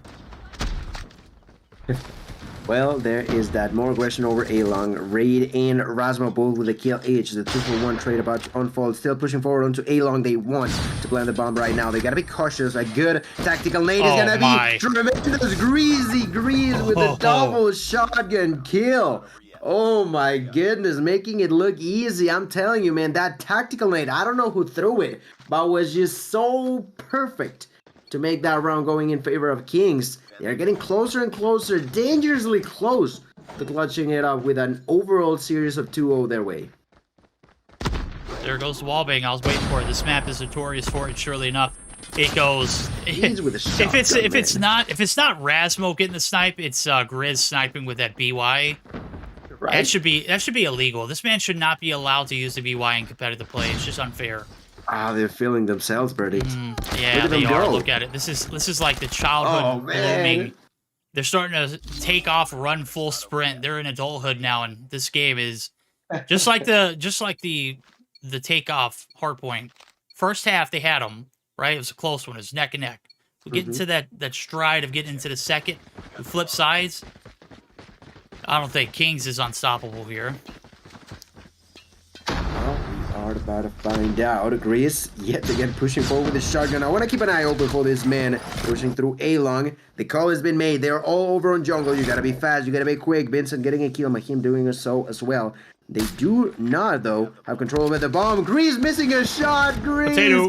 what's going on, buddy? We're talking so highly of you. You're gonna pay us like that, man. But it's all right. Raid's still alive. Gonna find a double. His friend Rasmo, though, he did bite the dust. This is a 1v1. There's the opportunity for Vincent to make it shine without realizing that there's someone behind you. He's trying to gain control over the bomb. He's gonna begin to push forward, but Raid is gonna say no to him. That is gonna be clean couple of rounds going in a row for Kings. It doesn't matter if Grease just make a little oopsie over there, you know. They're still gonna take the dub 7-2. Oh, so boy. Well played for the Kings. I think you said it perfectly. That first half, pretty close. A 4-2. That could have easily been a 3-3, but it was not. And Kings made him pay the price. Made him pay the price, obviously. Grizz, you know, man, we're just gonna pretend we didn't see that whiff of the BY. As a matter of fact, we didn't see the first few. I knew you took a few shots because I saw you standing there, and there was multiple people holding that back alley area. The jungle side was so vastly covered by sauna club. It was just disgusting. But we did catch that one whiff, and I was just like, yeah, we're just gonna pretend we didn't see that one. Nonetheless, you did pick up 11.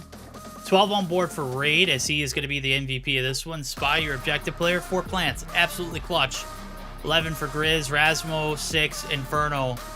Taking the L on this one at the bottom of the barrel, but that's quite all right. Team 1, that's all that matters. 7-2 win, the 2-0 sweep, ladies and gentlemen.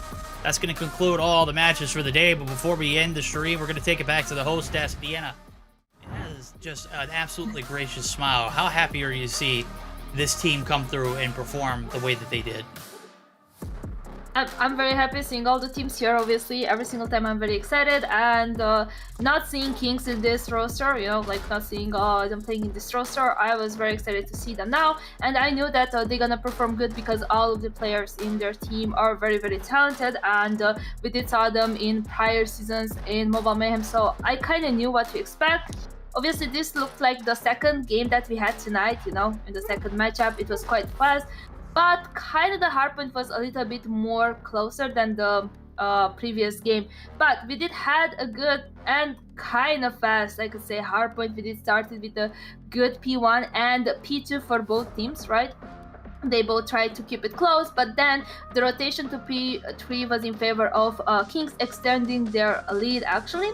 The first set of heals ended with a lead for Kings, but Sauna Club tried desperately to keep it close, but it was not enough. The score streaks getting dropped on the P1 reset managed to hold it for Kings, and the spawns for P2 were uncontestable on their side. This brings them a bigger lead, and therefore the control from their side was just too strong, and they get the win on the third time. For that P1 reset, they got the win. Spy had 38 kills, being the MVP with 2 minutes 21 on the OBJ. And then going into the SND. Starting on this defensive side for Sana, I thought we're gonna see more rounds in their favor, but they were able to pick up just 2 rounds in their favor before we switched sides. Kings were able to get 4, running around with shotguns. We saw Grizz with a shotgun, we did saw Raid sniping. I did catch him snipe 2 nice snipes, alright? I was spectating him, I think in the 6th round or 7th. He did absolutely amazing. The 4th and the 5th round were in favor of Sana Club, picking, as I said, 2 rounds, but it was not enough because after that, Kings did not let them to get any round, and Raid with the clutch, it was a 1v1, I don't remember against which player, but he managed to get the kill, and he actually managed to get the MVP, having 12 kills in this S&D. Yeah, overall it was a very, very fast game, right? Not much to say. Kings came and they did had a very good control over the hardpoint, and then moving forward into the S&D, they continued to have the same control and the same energy. Oh, absolutely. I was going to take a look at the results if anybody didn't manage to catch the stream. FA Ducks come through with a 2-0 over Cold Esports. 1-7 not found, put a beat down on Enigma. They might be the best team in EU. I think I read that in chat earlier. And as of right now, I think they might be right, just because they're miles ahead of the competition. They've been playing for so damn long together. It's kind of hard for that team not to thrive, right? We'll have to see how the season unfolds. IceMont coming through with the icy upset over 31ers. That was a heartfelt 2-1 win. A winner for the underdogs. Gotta love and enjoy that kind of story. Kings, I mean, you saw it there. It was 2-0. It's clean. It started rocky, but they finished, and that's the most important part. They still have a lot of Kings to work out, I believe, but that team has potentials to do great things.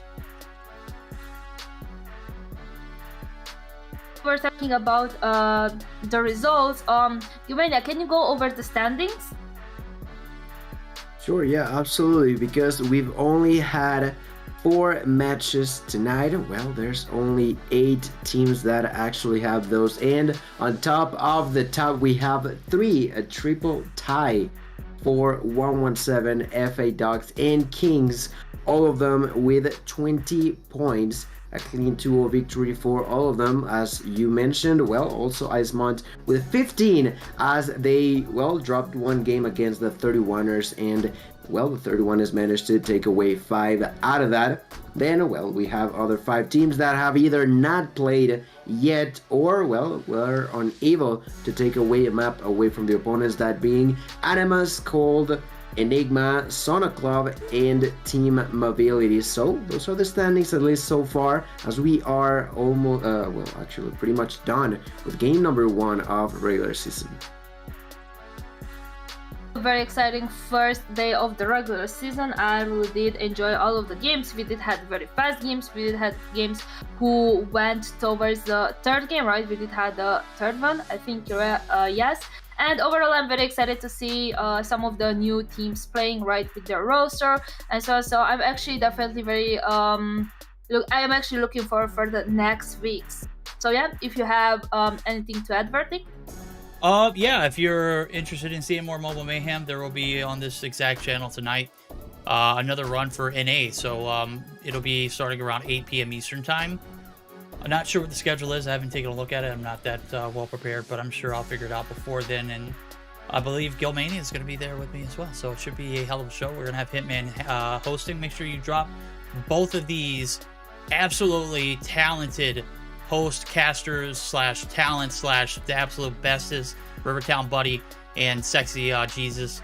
Man, I'm gonna stop just like sexually harassing you one day, Gil, but that day is not today, homie. I'm sorry, I'm not gonna cut you any slack. Oh, man. And also next week on Tuesday, we're gonna have Enigma versus Kings, IceMont versus Sonic Club, Cold Esports versus 117, and Animus versus Team Mobility. So 2 teams we didn't get to see today, squaring off next week, and I think that one should be very interesting. Other than that, I think we're good. Thanks so much for watching us. Obviously, I hope you all have a wonderful rest of your day or night. I hope I'm gonna see you next week, and in the meantime, we're gonna find someone to rate, and also we're gonna hear a word from our sponsor Gorilla and also Code Mobile. Bye. Bye.